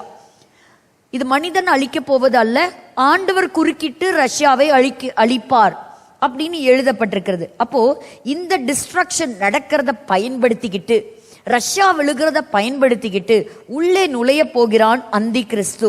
அவன் எல்லாருக்கும் என்ன சொல்லுவான்? நான் இந்த யுத்தங்களை எல்லாம் நான் நிறுத்துறேன் அப்படின்னு சொல்லிட்டு வருவான். அப்போ அவன் உள்ள வர்றதுக்கும் இந்த 38ல் சொல்லப்பட்ட யுத்தத்துக்கும் இந்த யுத்தத்தினுடைய முடிவுக்கும் ஒரு மாரி இங்கே சம்பந்தம் உண்டு. அப்போ இந்த ரஷ்யா எப்போ டிஸ்ட்ராய் ஆகும்? அந்த ஆன்சர் நமக்கு தெரிஞ்சாதான் ராப்சர் அதுக்கு முன்னாடி இருக்குமா இல்லை அதற்கு பின்பாக இருக்குமா அப்படிங்கிறத நம்ம கொஞ்சம் யூகிக்க போகிறோம். we are just going to meditate the scripture, அவ்வளோதான். அப்போ பாருங்க, எக்ஸாக்டா நீங்க சொல்லுங்க அப்படின்னு சொன்னா அதிகாரப்பூர்வமா யாராலையும் சொல்ல முடியாது. நாட்கள் போக போக தான், அந்த டைம் கிட்ட வரும்போது தான் ஆண்டவர் சில ரகசியங்களை ஓபன் பண்ணிக்கிட்டே வராங்க. அப்பதான் அந்த கிளியர் ரெவலேஷனை கொடுத்துட்டே வராங்க. இந்த வசனத்தையே நீங்க ஒரு 18th செஞ்சுரியில கொடுத்துருந்தீங்கன்னு வைங்க, யாருக்குமே ஒண்ணுமே புரிஞ்சிருக்காது. ஏன்னு கேட்டீங்கன்னா, அப்ப இஸ்ரேல் ஒரு நாடே கிடையாது, இஸ்ரேல் ஒரு நாடு பிறக்கவே இல்லை. அந்த டைம்ல இருந்த கிறிஸ்தவர்களுக்கு இந்த சம்பவத்தை நீங்க சொல்லியிருந்தீங்கன்னா அவங்களுக்கு ஒண்ணுமே புரிஞ்சிருக்காது. என்னடா இது இஸ்ரவேலுக்கு மேல ஒரு யுத்தமா அப்படின்னு அவங்களுக்கு புரிஞ்சிருக்காது. ஆனா 1948 தான் என்னாச்சு, இஸ்ரேல்னு ஒரு நாடு உருவானதுக்கு அப்புறம் டக்குன்னு அடுத்தடுத்த ஈவெண்ட் என்னாச்சுன்னா லைனம் ஆயிட்டே வருது. ஆண்டவர் உருவானதுலேருந்து இந்த இஸ்ரேவேல ஒரு வல்லரசு நாடா மாத்தி இன்னைக்கு அரபு நாட்டில் இருக்கக்கூடிய எல்லா தலைவர்களும் ஒத்துக்கிறாங்க. இந்த October 7 மெசக்கருக்கு அப்புறம் இந்த யுத்தங்கள்ல இஸ்ரேல் ஜெயிச்சிருக்கு. Israel stand victorious. இஸ்ரேல் அசைக்கவே முடியாது, அது ஒரு பெரிய ஜெயத்தை எடுத்திருக்குது. ஆனா அது கவிழ்ந்து போகும்னு நினைச்ச எல்லாரும் கவிழ்க்கப்பட்டுட்டாங்க. இவங்களை விட ஜனத்தொகையில அதிகம், இவங்களை விட இவங்க கிட்ட மிலிட்ரி பவர் அதிகம், இவங்களை விட நிறைய ஆலைஸ் அவங்க கிட்ட இருந்தது. But still they couldn't conquer even a piece of land from Israel. ஒரு சின்ன ஒரு மயிர் அளவு கூட இடத்தை ஆக்கிரமிக்க முடியல அப்படிங்கிறது ஒரு சிந்திக்க வேண்டிய ஆச்சரியமூட்டும் ஒரு செய்தி. சரி, நம்பர் 1. அப்ப இது எப்ப நடக்கும் அப்படின்னா, கண்டிஷன் நம்பர் 1, ஒருவேளை இந்த உபத்திரவ காலத்தின் ஆரம்பத்தில் இருக்கலாம். ஏன்னு கேட்டிங்கன்னா, இந்த யுத்தம் முடியும் போது யார் உள்ள வரணும்? ஆன்டி கிரைஸ்ட் உள்ள வரணும். அப்படின்னா அந்த டைம்ல உள்ள வருவானா? நம்பர் 2. அப்போ எசேக்கியேல் 39:9 படி அவங்க 7 வருஷம் விட்டு போன அந்த ஆயுதங்களை எடுத்து எரிப்பார்கள். அப்ப இந்த 7 வருஷங்கிறது ஆரம்பிச்சிச்சா இல்ல நடக்குமா? So 7 years to burn the implements of the war. அப்ப இந்த 7 years இருக்குதே, அப்படின்னா இது 1000 வருஷ அரசாட்சிக்குள்ள வர முடியாது. அப்ப 1000 வருஷ அரசாட்சிக்கு முன்னாடி என்ன செய்யணும்? இந்த ஆயுதங்களை கண்டுபிடித்து எரிக்கிற வேலையை அவங்க முடிச்சு ஆகணும். நம்பர் 3, அதுதான் it cannot continue in millennium. So 4வது, அப்போ இது ட்ரிபுலேஷனுக்கு முன்னாடியே நடந்துருமா? அதாவது உபத்திரவ காலத்தின் ஆரம்பத்தில் நடக்குமா, இல்லை முன்னாடியே நடந்துருமா, இல்லைன்னா அதோடைய ஆரம்ப கட்ட நிலையில நடக்குமா அப்படின்னு சொன்னா, அப்போ ரஷ்யா ராப்சருக்கு முன்பாக அழிக்கப்படுமா, இல்லைன்னா ராப்சருக்கு அப்புறம் அழிக்கப்படுமா? So rapture, that is the only demand that we have. நம்ம கிட்ட இருக்கக்கூடிய ஒரே ஒரு விஷயம் என்னங்க? ரகசிய வருகைன்னு ஒன்று வரணும். ரகசிய வருகை. ஏன்னா இந்த கோகு மாகோகு யுத்தத்தினுடைய முடிவில் அந்தி கிறிஸ்துவனுடைய என்ட்ரி உள்ள இருக்குது. அப்போ இந்த யுத்தத்துக்கு இன்னைக்கு எல்லாம் ரெடி ஆயிட்டு இருக்காங்க. அப்போ இந்த யுத்தம் சீக்கிரத்தில் வருமா? அப்படி வர்றதுக்கு முன்னாடி ராப்சர் எடுக்கப்பட்டுருமா? அப்போ அப்படின்னு சொன்னா the Lord can come at any moment. அதாவது இந்த எசேக்கியேல் 38 சொல்லப்பட்ட இந்த நாடுகள் கூட்டணி சேர்ந்துட்டாங்கன்னா you can expect rapture. That is the only demand that we have. இப்ப பாருங்க, இந்த யுத்தத்துல காசாவை கண்ட்ரோல் எடுத்துட்டாங்க, லெபனானை கண்ட்ரோல் எடுத்துட்டாங்க. இப்ப ஹூத்தீஸ் மேல பயங்கரமான யுத்தம் போயிட்டு இருக்குது. ஹூத்தீஸையும் கம்ப்ளீட்டா டிஸ்ட்ராய் பண்ணி எடுத்துருவாங்க. அடுத்ததா வரக்கூடிய சீரியா நாடு கம்ப்ளீட்டா டிஸ்ட்ராய் ஆயிருச்சு. சீரியாவில் இருக்கக்கூடிய சில பகுதிகளை எடுத்துட்டாங்க. இதுதான் இப்ப நடக்கிறது தான் இந்த கடைசி யுத்தம். அதாவது ஈரானுடைய ப்ராக்சி, அதாவது கைத்தடிகள் அப்படின்னு சொல்லக்கூடிய பல கைத்தடிகள் இருந்தாங்க இல்லையா, அதுல இந்த ஏமன் நாட்டுடைய ஹூத்தீஸ் தான் கடைசி. இதையும் அவங்க ஜெயிச்சாங்கன்னா இஸ்ரேலுக்கு சுற்று அதோடைய பார்டர்ல எந்த விதமான அச்சுறுத்தலும் இல்லை. ஆனால் ஈரான் சும்மா இருக்காது. ஒரு பக்கம் ரஷ்யா உக்ரைனோட வாரோட நடந்துட்டு இருக்குது. பட் ஜனவரியில ட்ரம்ப் ஆட்சிக்கு வந்ததுக்கு அப்புறம் இந்த வாரை நிறுத்துவேன் அவர் ஒரு அறிவிப்பு கொடுத்திருக்கிறார். ஒருவேளை இந்த வார் நிறுத்தப்படலாம், ரஷ்யா திரும்ப ஃபோர்ஸுக்கு வரலாம், ஈரானோட சேர்ந்து கூட்டணி சேர்ந்து அவர்கள் வருவார்களா? அப்போ can we expect this war immediately அப்படிங்கிறது தான் ஒரு முக்கியமான விஷயம். அதே சமயத்துல அவன் 7வது காரியம் என்ன அப்படின்னா, அப்போ ராப்சருக்கு முன்னாடி ரஷ்யா டிஸ்ட்ராய் ஆகாதா? இப்படி பல தரப்பட்ட கேள்விகள் நமக்கு இருக்கு. இது எல்லாமே ராப்சரை வைத்துதான். அப்ப ஆன்டி கிரைஸ்ட் இஸ்ரேலோட ஒரு கவர்னண்ட்டை சைன் பண்ண போறான். அப்போ அவன் சைன் பண்றான் அப்படின்னு சொன்னா அதுக்கு முன்னாடியே எது இருக்கக்கூடாது? இப்ப இருக்கிற ரஷ்யா இருக்கக்கூடாது. ஸோ ரஷ்யா வீழ்த்தப்பட்டாதான் ஆன்டி கிரைஸ்ட் உள்ள இஸ்ரேல் ஜனங்களோட ஒரு ஒப்பந்தம் செய்து அந்த 3வது தேவாலயம் கட்டப்படும். இப்போ ஒரு குவெஸ்டின், அதாவது ஒருவேளை இந்த ராப்சருக்கும் இந்த உபத்திரவ காலத்துக்கும் இடைப்பட்ட காலம்னு எதுவும் இருக்குமா? நல்லா புரிஞ்சுக்கோங்க. இந்த ராப்சர் ரகசிய வருகை, சபை எடுத்துக்கொள்ளப்பட்டாச்சு, அவ்வளவுதான், சபையோடைய பீரியட் முடிஞ்சிருச்சு. அடுத்தது ட்ரிபுலேஷன், உபத்திரவ காலம் ஆரம்பிக்குது. ஸோ இதுக்கு ரெண்டுக்கும் நடுவில் ஏதோ டைம் கேப் இருக்குமா? அப்படி ஒருவேளை டைம் இருந்தா 3 சம்பவங்கள். ஒன்று, சர்ச் கண்டிப்பா இருக்காது, தி சர்ச் வில் பி ராப்சர்ட். 2வது, ரஷ்யா இருக்காது, Russia will be destroyed, Russia தன்னுடைய பவரெல்லாம் இழந்து போயிடும். 3வது, அந்தி கிறிஸ்து தன்னுடைய ஒன் வேர்ல்டு கவர்மெண்ட்டை இந்த பூமியில் அவன் ஸ்தாபிப்பான், அவனுக்கு முழு கண்ட்ரோலும் கொடுக்கப்படும். ஸோ இதை நம்ம ஞாபகத்தில் நம்ம வைக்கணும். அப்போ அதை தொடர்ச்சியாக தான் இந்த ரெவலேஷன் 6 நம்ம தொடர்ச்சியாக வாசக்கூடிய அடுத்தடுத்த பலவிதமான வர்ண குதிரைகளை பார்க்கிறோம். எனக்கு இந்த நாடுகளுடைய ஃப்ளாகை பார்க்கும்போது ரொம்ப ஆச்சரியமாக இருக்குது. இந்த ரெட்டு, பிளாக்கு, ஒயிட்டு, இது எல்லாமே பார்த்தீங்கன்னா சீரியாவில் இருக்குது, ஈரானில் இருக்குது, இப்போ இருக்கக்கூடிய லிபியாவில் இருக்குது. இந்த ஃப்ளாக் எல்லாம் கொஞ்சம் சும்மா பாருங்களேன். இது நான் என் ப்ரெசன்டேஷனுக்கு எடுத்து போடும்போது பார்த்தேன், வெள்ளை குதிரைன்னு சொல்லியிருக்கேன். இந்த எல்லா ஃப்ளாக்லேயும் இந்த கலர்ஸ் எல்லாம் இருக்குது. சிவப்பு குதிரைன்னு போட்டிருக்கு, இவங்களுடைய ஃப்ளாக் எல்லாம் சிவப்பு இருக்குது. கருப்பு குதிரை, அதில் ஒரு கருப்பு இருக்கு. இப்போ இந்த ஃப்ளாக் எல்லாம் இருக்கே, இதெல்லாம் என்ன சிம்பிள் பண்ணும் அப்படின்னு யோசிச்சுக்கிட்டே இருந்தேன். அப்போ இந்த 1901 2000 மட்டும் யுத்தத்தினால மரித்தவங்க 160 மில்லியன் பீப்புள் மரித்து போயிருக்கிறாங்க. அதில் விசேஷமாக World War I and World War II. அப்போ அடுத்தது ஒரு வேர்ல்டு வார் உள்ள வரப்போகுது. அது வந்து நம்ம கோகு மாகோகு யுத்தம்னு சொல்லலாம், த வேர்ல்டு வார் 3. அப்போ அது வரணும் அப்படின்னு சொன்னா எசேக்கியேல் 37 படி அந்த வறண்ட எலும்புகள், த ட்ரை போன்ஸ், அது எல்லாமே உயிரடைந்ததை நம்ம பார்க்கிறோம். இஸ்ரேல் ஒரு நாடு பிறந்ததை நம்ம பார்க்கிறோம். இந்த தேசத்துக்கு கர்த்தர் கொடுத்த அந்த வாக்கு தத்தங்கள் நிறைவேறி இருக்கு அப்படிங்கிறத பார்க்கிறோம். ஆனா ஒன்று அவங்க கிட்ட இல்லை. என்ன அப்படின்னு சொன்னா, நாடு பிறந்தது உண்மைதான், நாடு வல்லரசா இருக்கிறது உண்மைதான், ஆனா இன்னும் மேசியாவாகிய கிறிஸ்துவை இன்னும் அறிந்து கொள்ளல. இன்னும் ஸ்பிரிச்சுவலா அவங்க என்ன செய்யல, இன்னும் அவங்க அவங்க கண்ணு திறக்கப்படல.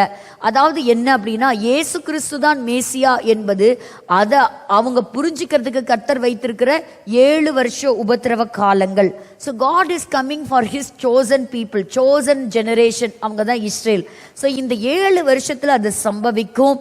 இனி அடுத்தது என்ன நடக்குங்கிறது தான் நம்ம வெயிட் பண்ணி நம்ம பார்க்கணும். ஸோ ராப்சருக்காக சபை ஆயத்தமாகணும். இந்த சமயத்துல நம்ம ஆண்டவரை விட்டு தூரம் போயிடக்கூடாது. வேகமா இந்த பிரசன்டேஷனுக்கு நேராக நம்ம கடந்து போகலாம். பாருங்க, இந்த யுத்தம் ஆரம்பிக்கும் பொழுது இவங்க தான் பெரிய சுப்ரீம் பவர் மாதிரி காமிச்சாங்க. 2024 முடிஞ்சு 2025 வந்துட்டோம். யாரெல்லாம் த சுப்ரீம் லீடர்ஸ் அப்படின்னு சொல்லி அவங்க வந்து அவங்கள ப்ரொக்ளைம் பண்ணாங்களோ, அவங்களெல்லாம் வணங்கினாங்களோ, அவங்கள ஒரு செலிபிரிட்டி மாதிரி பார்த்தோமோ, இன்னைக்கு அதில் ஒருத்தர் கூட இல்லை அப்படிங்கிறது ஒரு பயங்கரமான ஒரு விஷயம். they all were eliminated by the Israeli forces. இப்போ கிட்டத்தட்ட 100 ஹாஸ்டேஜஸ், பிணை கைதிகள் இருக்கிறாங்க. அதில் 64 பேர் உயிரோடு இருக்கிறாங்க அப்படிங்கிறது நமக்கு தெரியும். இந்த யுத்தம் இன்னும் முடிவுக்கு வராததுக்கு ஹமாஸ் ஒரு முக்கிய காரணம். ஏன்னு கேட்டிங்கன்னா, இந்த சீஸ் ஃபயர், இந்த யுத்தம் நிறுத்துறதுக்கு பேச்சுவார்த்தை எடுத்தாலே ஃபர்ஸ்ட் ஆரம்பத்தில் நாங்கள் பிணை கைதிகளை நாங்கள் விடுறோன்றாங்க, அதுக்கப்புறம் விட மாட்டேங்கிறாங்க. அப்போ கிட்டத்தட்ட பல வருஷங்களாக இதை பிளான் பண்ணி அட்டாக் நடத்தி இருக்கிறாங்க. ஆனால் இப்போ இஸ்ரேல் ஒன்று தெளிவாக ஒன்று சொல்லிடுச்சு. என்ன அப்படின்னு சொன்னால், ஹமாஸுக்கு நாங்கள் ஒரு டெட்லைன் கொடுக்குறோம். ஏன்னா ஹாஸ்டேஜஸ் ரொம்ப துன்புறுத்தப்படுறாங்க, பிசிக்கலா, செக்ஷுவலா, மென்டலா. அந்த டஞ்சனுக்குள்ள வச்சு 1 வருஷத்துக்கு மேல ஆயிருச்சு. உயிரோடு இருக்கிறவங்க படுகிற அவஸ்தை ஒரு கொடூரமான அவஸ்தையாக இருக்கிறது. சரியான உணவு இல்லை, அச்சுறுத்தலுக்கு நடுவில் இருக்கிறாங்க. அவங்கள நீங்க ரிலீஸ் பண்ணணும் அப்படின்னு சொல்லி கொடுத்துருக்குறாங்க. ஒரு 3 வீக்ஸுக்குள்ள வந்து நீங்க ஒரு பதில் சொல்லணும், இல்லைன்னா நாங்க அடுத்த ஆக்ஷன் எடுக்க போறோம் அப்படிங்கறத அவங்க சொல்லியிருக்கிறாங்க. நாளுக்கு நாள் பாத்தீங்கன்னா உலகத்தில் இருக்கக்கூடிய அனைத்து யூதர்களும் இஸ்ரவேல் நாடு திரும்புறாங்களாம். இந்த காலகட்டங்களில் மட்டும் பார்த்தீங்கன்னா அதிகமான பேர் ஆதரவு தெரிவிச்சிருக்கிறாங்க, சில நாட்டுக்கு வந்திருக்கிறாங்க. அந்த ரீச் 10 மில்லியன். அதாவது பைபிளில் எழுதப்பட்ட வார்த்தை அவ்வளோ துல்லியமாக நிறைவேறுது. கடைசி காலத்தில் from all the nook and corners of the earth I will bring my people to the nation அப்படின்னு சொல்லப்பட்ட தீர்க்க தரிசன வார்த்தை ரொம்ப அழகா நிறைவேறுகிறது. Bible is true. பைபிளை பிடிச்சுக்கோங்க. அடுத்ததா பார்க்கும் பொழுது இஸ்ரேல் மேல டைரக்டா தெல் அவீவ்ல அட்டாக் நடத்தினாங்க. பட் இந்த அட்டாக்குக்கு பயங்கரமான பதிலடி தாக்குதல் கொடுத்துருச்சுங்க. அமெரிக்காவுடைய ராணுவமும் சரி, இஸ்ரேலும் சரி, தெல் அவீவை வந்து அட்டாக் பண்ணாங்க. இன்னைக்கு அவங்க கிட்ட ஏர்போர்ட் இல்லை, இன்னைக்கு அவங்களுடைய மெயின் பவர் பிளான்ட் இன்னைக்கு சர்வீஸ் இல்லை. எல்லாம் முக்கியமான இடங்கள் எல்லாத்தையும் குறி வச்சு அழிச்சிட்டாங்க. அதே போலதான் இஸ்ரேல் அம்பாசிடர் அவர் ஒரு வார்னிங் கொடுத்திருக்கிறார். அதாவது ஹூத்தீஸ, நீ இந்த அட்டாக்கை நிறுத்தலைன்னா, இதுக்கு முன்னாடி பார்த்தீல ஹெஸ்போலாக்கு என்ன நடந்துச்சு, இல்லைன்னா காசால என்ன நடந்துச்சு நீ பார்த்தீல, அதே நிலைமை தான் உனக்கும் அப்படின்னு தெளிவா சொல்லிட்டாங்க. ஸோ இதுக்கு மேலே அவங்க கையில் தான் இருக்குது. இருந்தாலும் துணிஞ்சு போராடுறாங்க. எத்தனையோ தாக்குதல் நடத்தியும் இஸ்ரேலை தேவன் பாதுகாக்கிறார். இப்போ சீரியா விழுந்த உடனே சீரியாக்குள்ள துருக்கி உள்ள வந்திருக்கு. சரி, நம்ம சொல்ற பேரெல்லாம் ஞாபகம் வச்சுக்கோங்க. ஏன்னா எசேக்கியேல் 38 டாக்ஸ் அபவுட் டர்க்கி. ஸோ துருக்கியை சேர்ந்தவர் சீரியாவில் இருக்கக்கூடிய ஜெனரல் ஆர்மி ஜெனரலா பதவி ஏற்றிருக்கிறார்.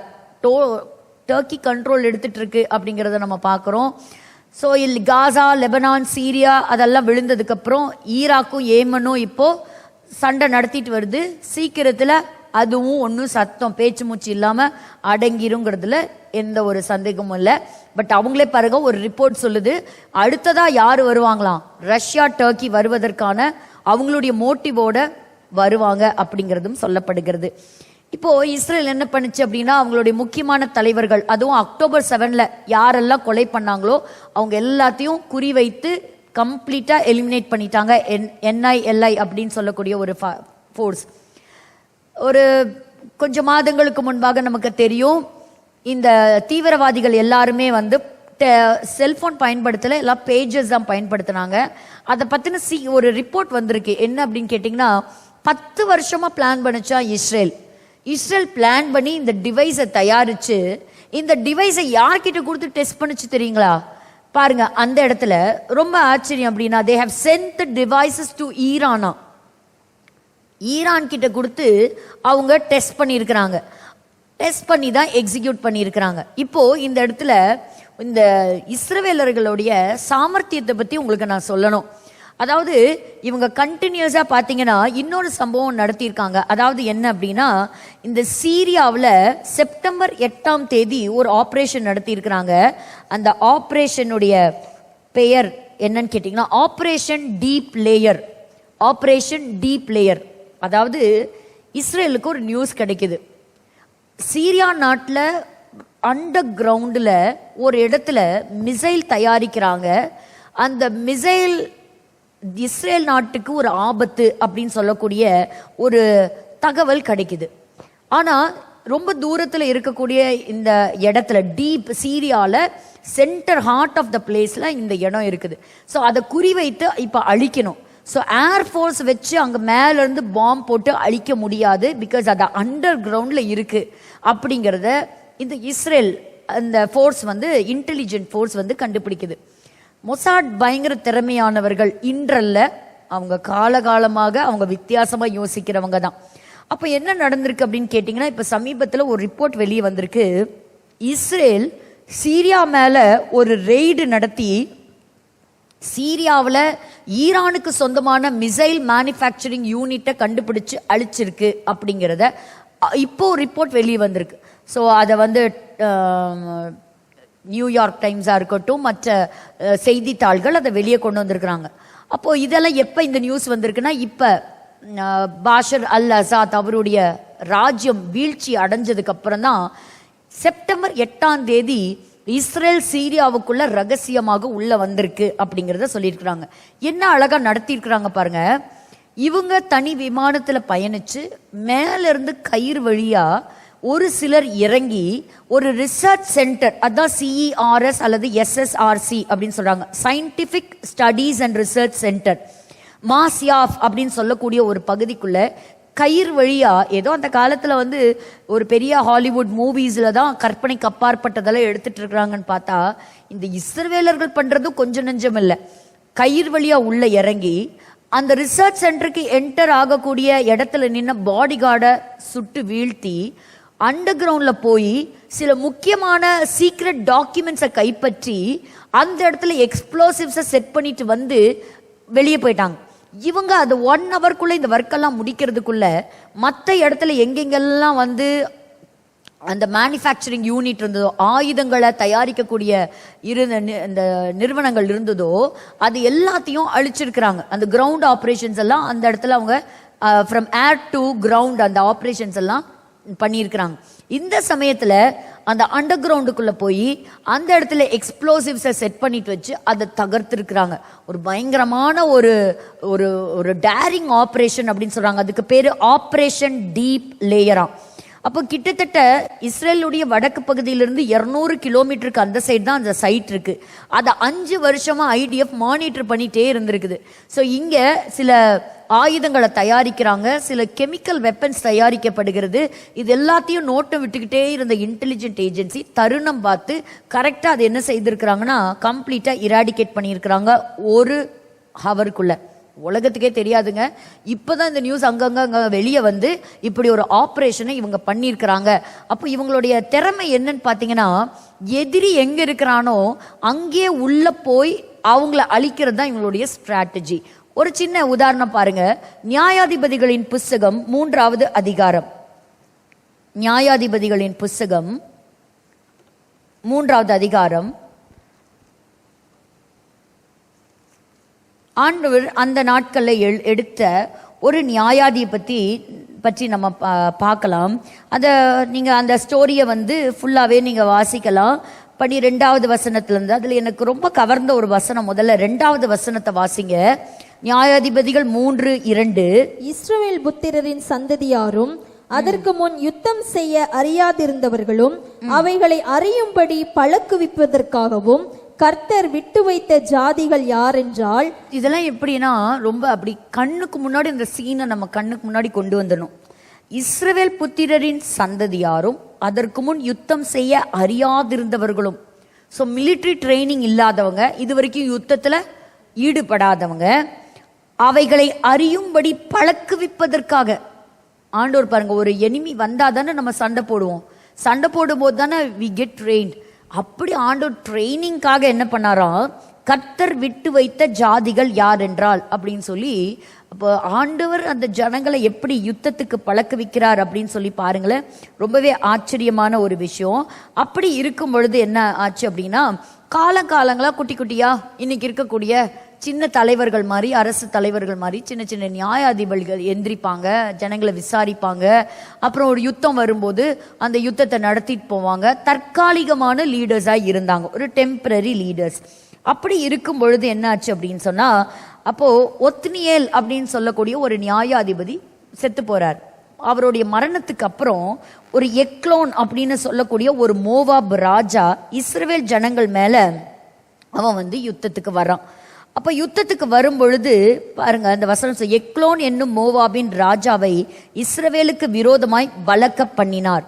ஸோ இவன் என்ன செஞ்சான் அப்படின்னு சொன்னா, இவன் கூட இருந்த அம்மோன் மற்றும் அமலேக்கியர் இவங்க எல்லாத்தையும் கூட்டிட்டு வந்தான்.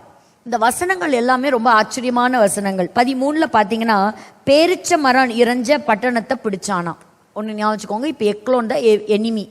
இவன் போய் மற்ற 2 ராஜ்யாக்களை கூட்டிட்டு வரான். இன்னைக்கு எப்படி ஈரான் போய் ஹெஸ்பலாவை கூப்பிட்டுக்குது, சிரியாவை கூப்பிட்டுக்குது, அதுக்கப்புறம் அங்கே இருக்க காசாவை ஹமாஸை கூப்பிட்டுக்குது இல்லையா, இன்னைக்கு இல்லை அன்னைக்கும் இதே தான். ஸோ இந்த எக்லோன் என்ன பண்ணுறான், பக்கத்தில் இருக்கக்கூடிய அம்மோனியர்களையும் அமலேக்கியர்களையும் அவன் கூட்டிட்டு வந்து இப்போ இவங்க மேலே யுத்தத்துக்கு போர் தொடுக்கிறதுக்காக அவன் வரான். அப்போ இந்த வழி இங்கே சொல்லப்பட்டிருக்கு இல்லையா, பேரிச்ச மரங்களின் பட்டணத்தை பிடித்தான். அப்போ இந்த இது வந்து ஒரு முக்கியமான ரோடுன்னு சொல்றாங்க. ஸோ அங்கே இருக்கக்கூடிய அந்த வனாந்திரத்தை டோட்டல் கண்ட்ரோலாக எடுத்துட்டு, அது மட்டும் இல்லை அந்த ஒரு மலைப்பகுதிக்கு போகக்கூடிய ஒரு ரோடு, ஒரு பாத்வே, அந்த பாத்வேவும் என்ன செய்யறான், அவன் கண்ட்ரோல் எடுத்துக்கிட்டான்.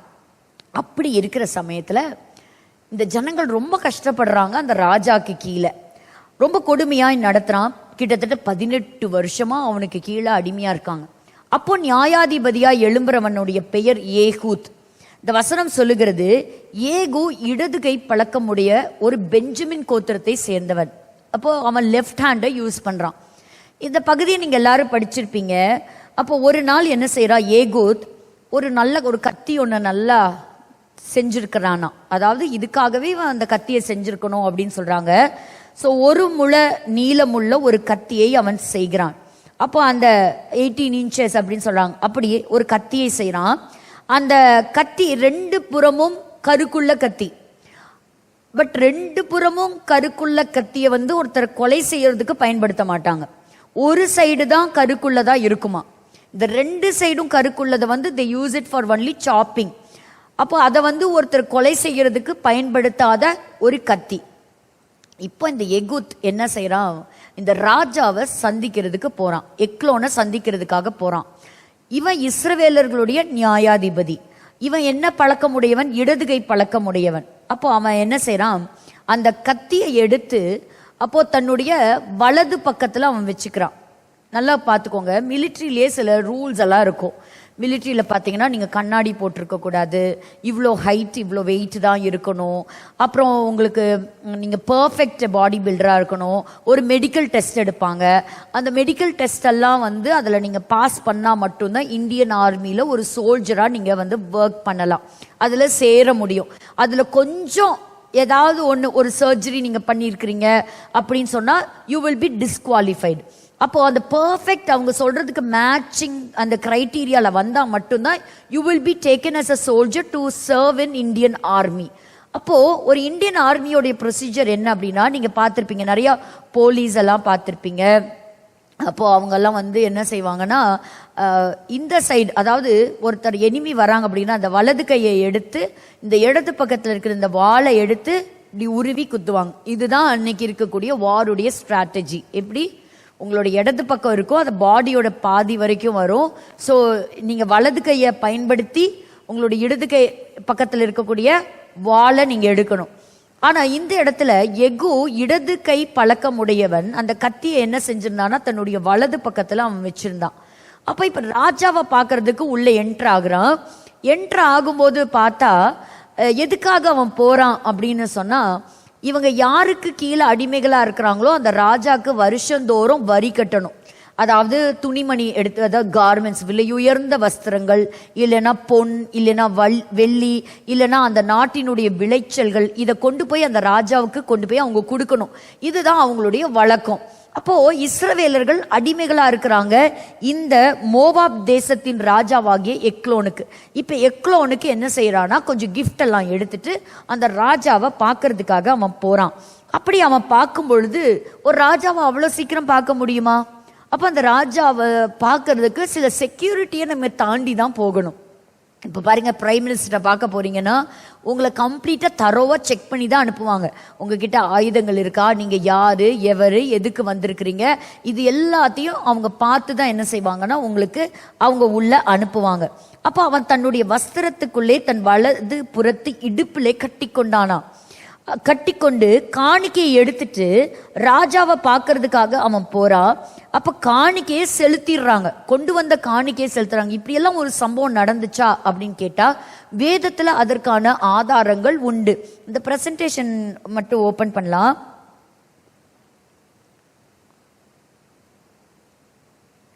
அப்ப அந்த நாட்கள் என்ன செய்வாங்க, எங்கெல்லாம் அடிமைகளா இருக்கிறாங்களோ அங்க என்ன பண்ணுவாங்க, காணிக்கைகளை கொண்டு போய் அவங்க கொடுப்பாங்க. இப்ப அதுக்கு ஆதாரங்கள் பாத்தீங்கன்னா the black obles. அப்போ ஷல்மனாசர், அசீரிய ராஜாவாய் இருந்த ஷல்மனாசர், அவனுக்கு இஸ்ரவேலர்கள் கொண்டு போய் காணிக்கைகள் கொடுத்தாங்க அப்படிங்கிறதுக்கு இன்னைக்கும் இந்த கல்வெட்டு இருக்கு. பிரிட்டிஷ் மியூசியம்ல இருக்கு, இஸ்ரேல் மியூசியம்ல இருக்கு. அதுல எகு அப்படின்னு சொல்லக்கூடியவன் கொடுத்த பாருங்க ஓம்ரி, இவனுடைய ட்ரிபியூட் இன்னும் இருக்கு. இதெல்லாம் வந்து வரலாற்று பக்கங்கள்ல நிஜமா நடந்த உண்மை சம்பவங்கள், ஏதோ கற்பனை கதையை பத்தி நம்ம பேசல. இதெல்லாம் வந்து காலங்காலங்களாக யூதர்களுடைய ஹிஸ்டரி வந்து நெஜ ஹிஸ்டரி. ஸோ இதெல்லாம் வந்து இன்னைக்கும் மியூசியம்ல பாதுகாக்கப்பட்டிருக்கிறது. வேதத்தில் இருக்கக்கூடியதை எக்ஸ்டர்னல் எவிடன்ஸ் வழியா நம்ம பார்க்க முடியும். இஸ்ரவேலர்கள் அன்னைக்கு கொண்டு போய் காணிக்கைகளை கொடுத்தார்கள். யாருக்கு, யார் எந்த ராஜாக்கு அடிமைகளா இருக்கிறாங்களோ அவங்களுக்கு. அப்படி கொடுக்கும்போது அவன் என்ன செஞ்சானா, காணிக்கைகளாம் செலுத்திட்டு கொஞ்சம் தூரம் வந்து ஜனங்களை எல்லாம் அனுப்பிட்டு திரும்ப போறான். போய் சொல்றான், ராஜா எனக்கு எங்கள் யெகோவா தேவனிடத்திலிருந்து ஒரு ரகசிய வார்த்தை இருக்குது, நான் வந்து உனக்கு ஒரு முக்கியமான ஒரு விஷயம் உனக்கு சொல்லணும் அப்படின்னோடனே ராஜா வந்து என்ன செஞ்சுட்டான், உடனே சரி எல்லாம் அங்கிருந்த படைய வீரர்கள் எல்லாத்தையும் போன்னு சொல்லி எல்லாத்தையும் அனுப்பிட்டான். அனுப்பிட்டு பொறு என்று சொல்லி எல்லாத்தையும் நின்னவங்க எல்லாத்தையும் வெளியே அனுப்பிட்டானா. அனுப்பிட்டு இந்த கதவை சாத்தின பிறகு ஏகூத் அவன் கிட்ட போனா. அப்போ அந்த இடத்துல அவன் ஒரு, அந்த காலத்துலயும் ஒரு ஏசி ரூம் இருந்திருக்கு பாருங்க, குளிர்ச்சியான அறை வீட்டிலே உட்கார்ந்தது. That was a private room for the king. அது மட்டும் இல்ல, உனக்கு தேவ வாக்கு சொல்றதுக்கு என்கிட்ட ஒரு முக்கியமான இன்ஃபர்மேஷன் இருக்கு அப்படின்னு சொன்னோன்னே அவன் உட்கார்ந்திருந்த அந்த அந்த சீட்டை விட்டு எந்திரிச்சிட்டான். சீட்டை விட்டு எந்திரிச்ச உடனே எகு என்ன பண்ணா, ஈஸியா தன்னுடைய வலதுபுறத்துல இருந்த கத்தியை எடுத்து அவன் குத்தினான். அப்போ இவங்க இந்த இடத்துல மட்டும் இல்ல, இன்னொரு வசனம் வாசிச்சு பாருங்க. நியாயாதிபதிகளின் புஸ்தகம் 20ஆம் அதிகாரம் 16வது வசனம். நியாயாதிபதிகள் 20:16. அந்த ஜனங்கள் எல்லாருக்குள்ளும் அந்த தெரிந்து கொள்ளப்பட்ட இடதுகை வாக்கான 700 பேர் இருந்தார்கள். அவர்கள் அனைவரும் ஒரு மயிரிலையும் தப்பாதபடிக்கு கவன்கள் எறிவார்கள். எல்லாருமே லெஃப்ட் ஹேண்டர்ஸ், எல்லாருமே 700 பேர் குறி தப்பாம அவங்களுடைய ஆயுதங்களை எய்வாங்களாம். இவங்க எல்லாருமே பெஞ்சமின் கோத்திரத்தார். அதாவது இவங்க எல்லாருமே இடது கை பழக்கம் உள்ளவர்கள் சொல்ல முடியாது, 2 கையிலுமே ட்ரைனிங் எடுத்தவங்களாம். என்ன ஒரு ஆச்சரியம் பாருங்க, அந்த காலத்துல கொஞ்சம் கூட யூகிக்கவே முடியாது. ஏன்னா சண்டைக்கு போறாங்கன்னு சொன்னா அவங்க வலது கையை தான் யூஸ் பண்றவங்களா இருப்பாங்க. பட் இந்த இஸ்ரவேலர்கள் அந்த நாட்களே எவ்வளோ சாதுரியமான ஆட்களா இருந்திருக்காங்க பாருங்க. எதெல்லாம் அவங்களுக்கு சாதகமா எடுத்துக்கணும், எப்படி ஒரு எதிரியை வீழ பண்ணணும் அப்படிங்கிற ஒரு ஸ்ட்ராட்டஜி. அப்போ ஒரு டிஃப்ரெண்ட் அப்ரோச். இன்னைக்கு இந்த பேஜர் அட்டாக்கா இருக்கட்டும், இன்னைக்கு சீரியாக்குள்ள அவங்க இறங்குனதா இருக்கட்டும், so they have a different kind of thinking process தான் சொல்லுவோம், இன்னோவேட்டிவ் திங்கிங் அவங்களுக்குள்ள. அப்போ அவன் பாருங்க, தன்னுடைய தொடையில இடுப்புக்கு கீழே ஒளிச்சு வச்சான். அன்னைக்கு அவன் அந்த செக்யூரிட்டியை கிராஸ் பண்ணி போயிருக்கிறான். யாராலையும் அவனுடைய இடுப்புல இருந்த கத்தியை கண்டுபிடிக்க முடியல. அதே சமயத்துல ஒரு டைமுக்கு என்ன பேசுனா ராஜாவை தனியா சந்திக்க முடியும் அப்படிங்கிற அந்த இன்டெலிஜென்ஸ் அவங்ககிட்ட இருந்திருக்குது. So I have a word from my God அப்படின்னு சொல்லிட்டு உள்ள போறான். தனி அறை.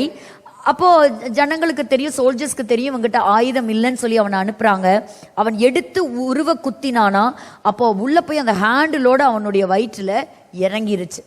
இப்போ இறங்கினது மட்டும் இல்லை, சில சீன்ஸை அதை டிஸ்கிரைப் பண்ணும்போது பார்த்தா வெளியே சோல்ஜர்ஸ் நிற்கிறாங்க, ரொம்ப நேரம் ஆகுது, கதவை திறக்கல.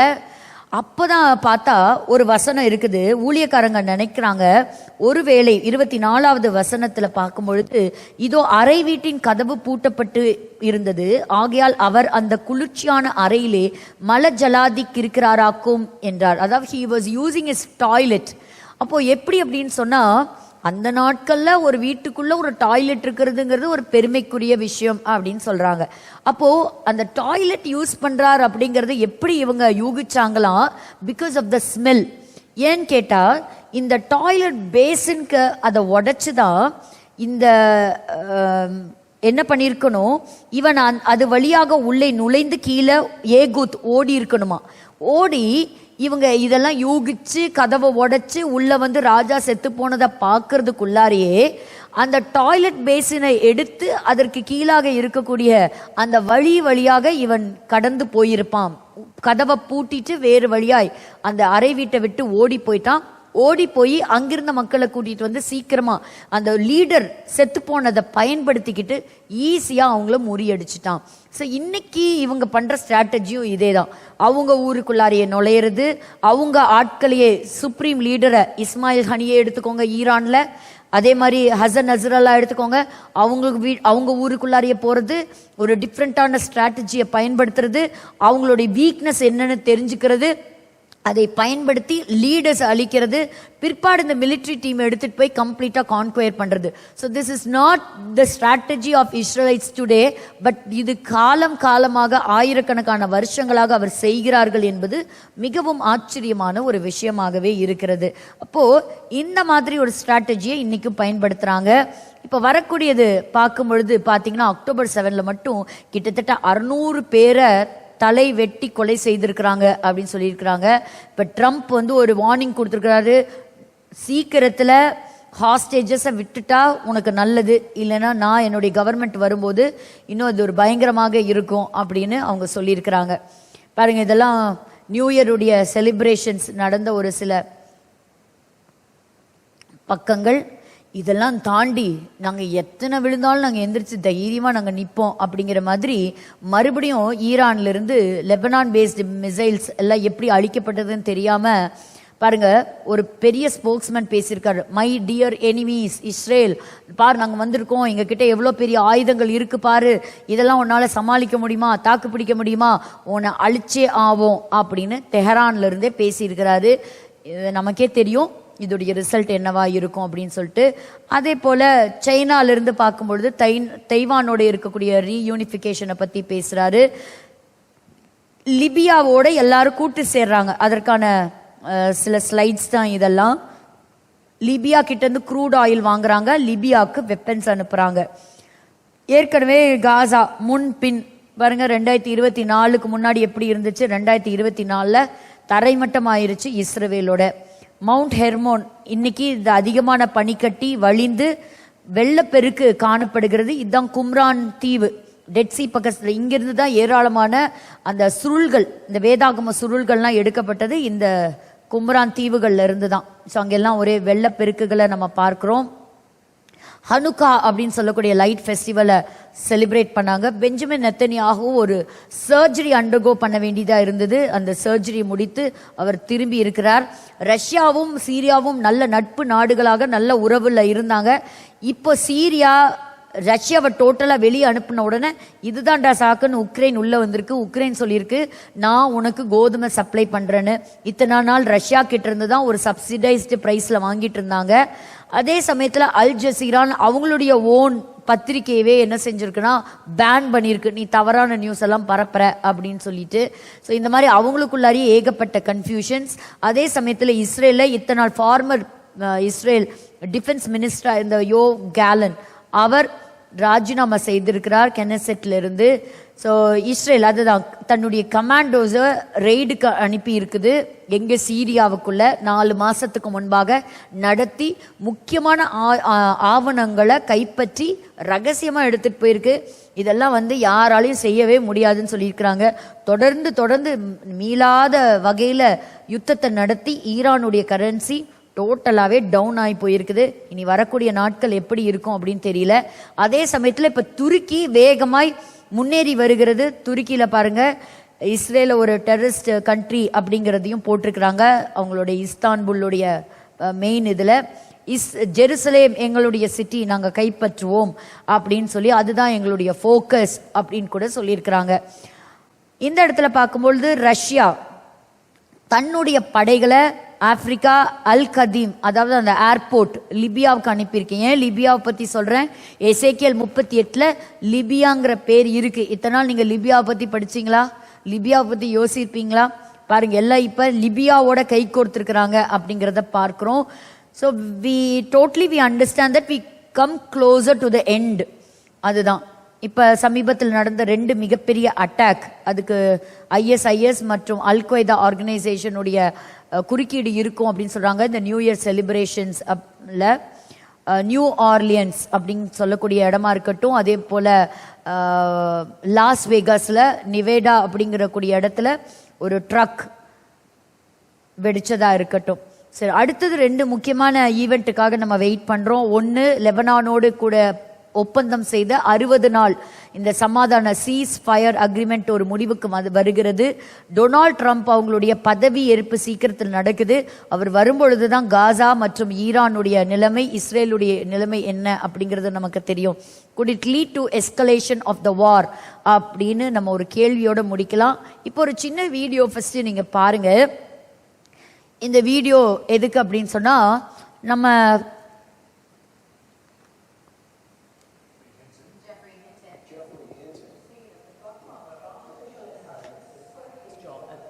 warning of the dangers of AI. Does humanity know what it's doing? No.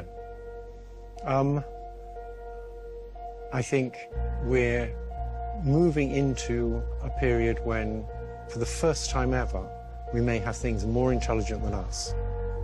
You believe they can understand? Yes. You believe they are intelligent? Yes. You believe these systems have experiences of their own and can make decisions based on those experiences? In the same sense as people do, yes.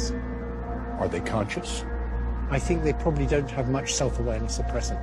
So in that sense, I don't think they're conscious. Will they have self-awareness, consciousness? Oh, yes. I think they will in time. And so human beings will be the second most intelligent beings on the planet? Yeah, but as soon as it gets really complicated, we don't actually know what's going on any more than we know what's going on in your brain. What do you mean we don't know exactly how it works? It was designed by people. No, it wasn't. What we did was we designed the learning algorithm. That's a bit like designing the principle of evolution. But when this learning algorithm then interacts with data, it produces complicated neural networks that are good at doing things, but we don't really understand exactly how they do those things. So one of the ways in which these systems might escape control is by writing their own computer code to modify themselves. And that's something we need to seriously worry about. Jeffrey Hinton. முக்கியமான விஷயம் என்னன்னு சொன்னா, ஆண்டோர் படைச்ச எல்லா படைப்புகளையும் புத்திசாலித்தனத்தில் the most intelligent கிரியேஷன்ல first பிளேஸ்ல இருக்கிறது மனிதன் தான். மிருகங்கள் இல்லை, மற்ற எந்த ஒரு ஜீவராசிகளும் கிடையாது.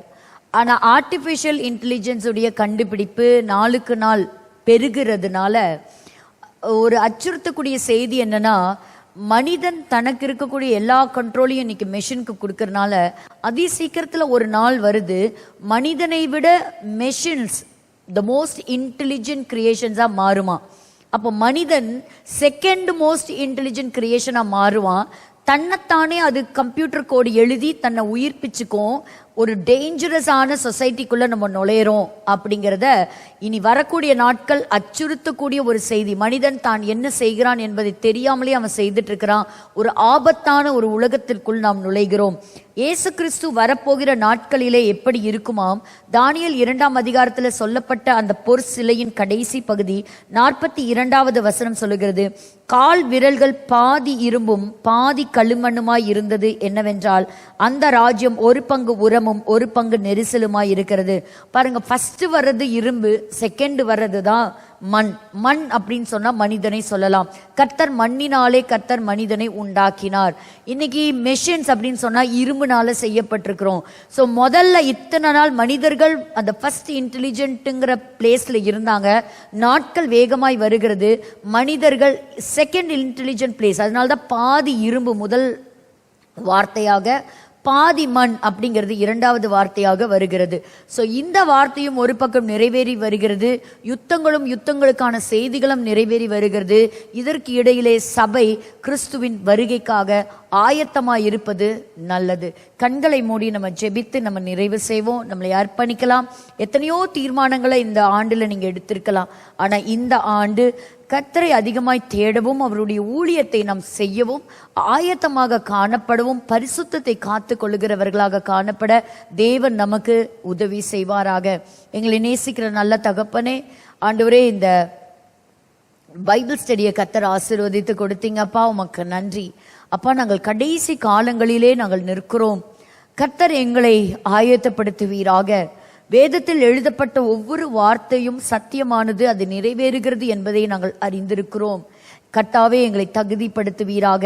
எங்களுடைய நோக்கம் ஆண்டவரே உம்மை அறிகிற அறிவிலே மாத்திரம் இருக்கட்டும். ஆண்டவரே, எங்களுடைய வேத வாசிப்பும் எங்களுடைய ஜெப வாழ்க்கையும் கர்த்தர் மறுபடியுமாக கட்டி எழுப்புவீராக. இந்த உலகத்திற்கு எங்களை வெளிச்சமாக, இந்த பூமிக்கு எங்களை உப்பாக வைத்திருக்கிறீர். ஆண்டவரே, நீர் எங்களை நம்பி கொடுத்திருக்கிற அந்த ஊழியத்தின் பணியை நாங்கள் செய்து முடிக்க எங்களுக்கு உதவி செய்யுங்க. ஆண்டவரே, எங்களை தாழ்த்தி ஒப்பு கொடுக்கிறோம். இன்னைக்கு இந்த செஷனுக்காக உழைத்த ஒவ்வொருவரையும் கர்த்தர் ஆசீர்வதிங்கப்பா. தொடர்ந்து எங்களை நடத்துங்க.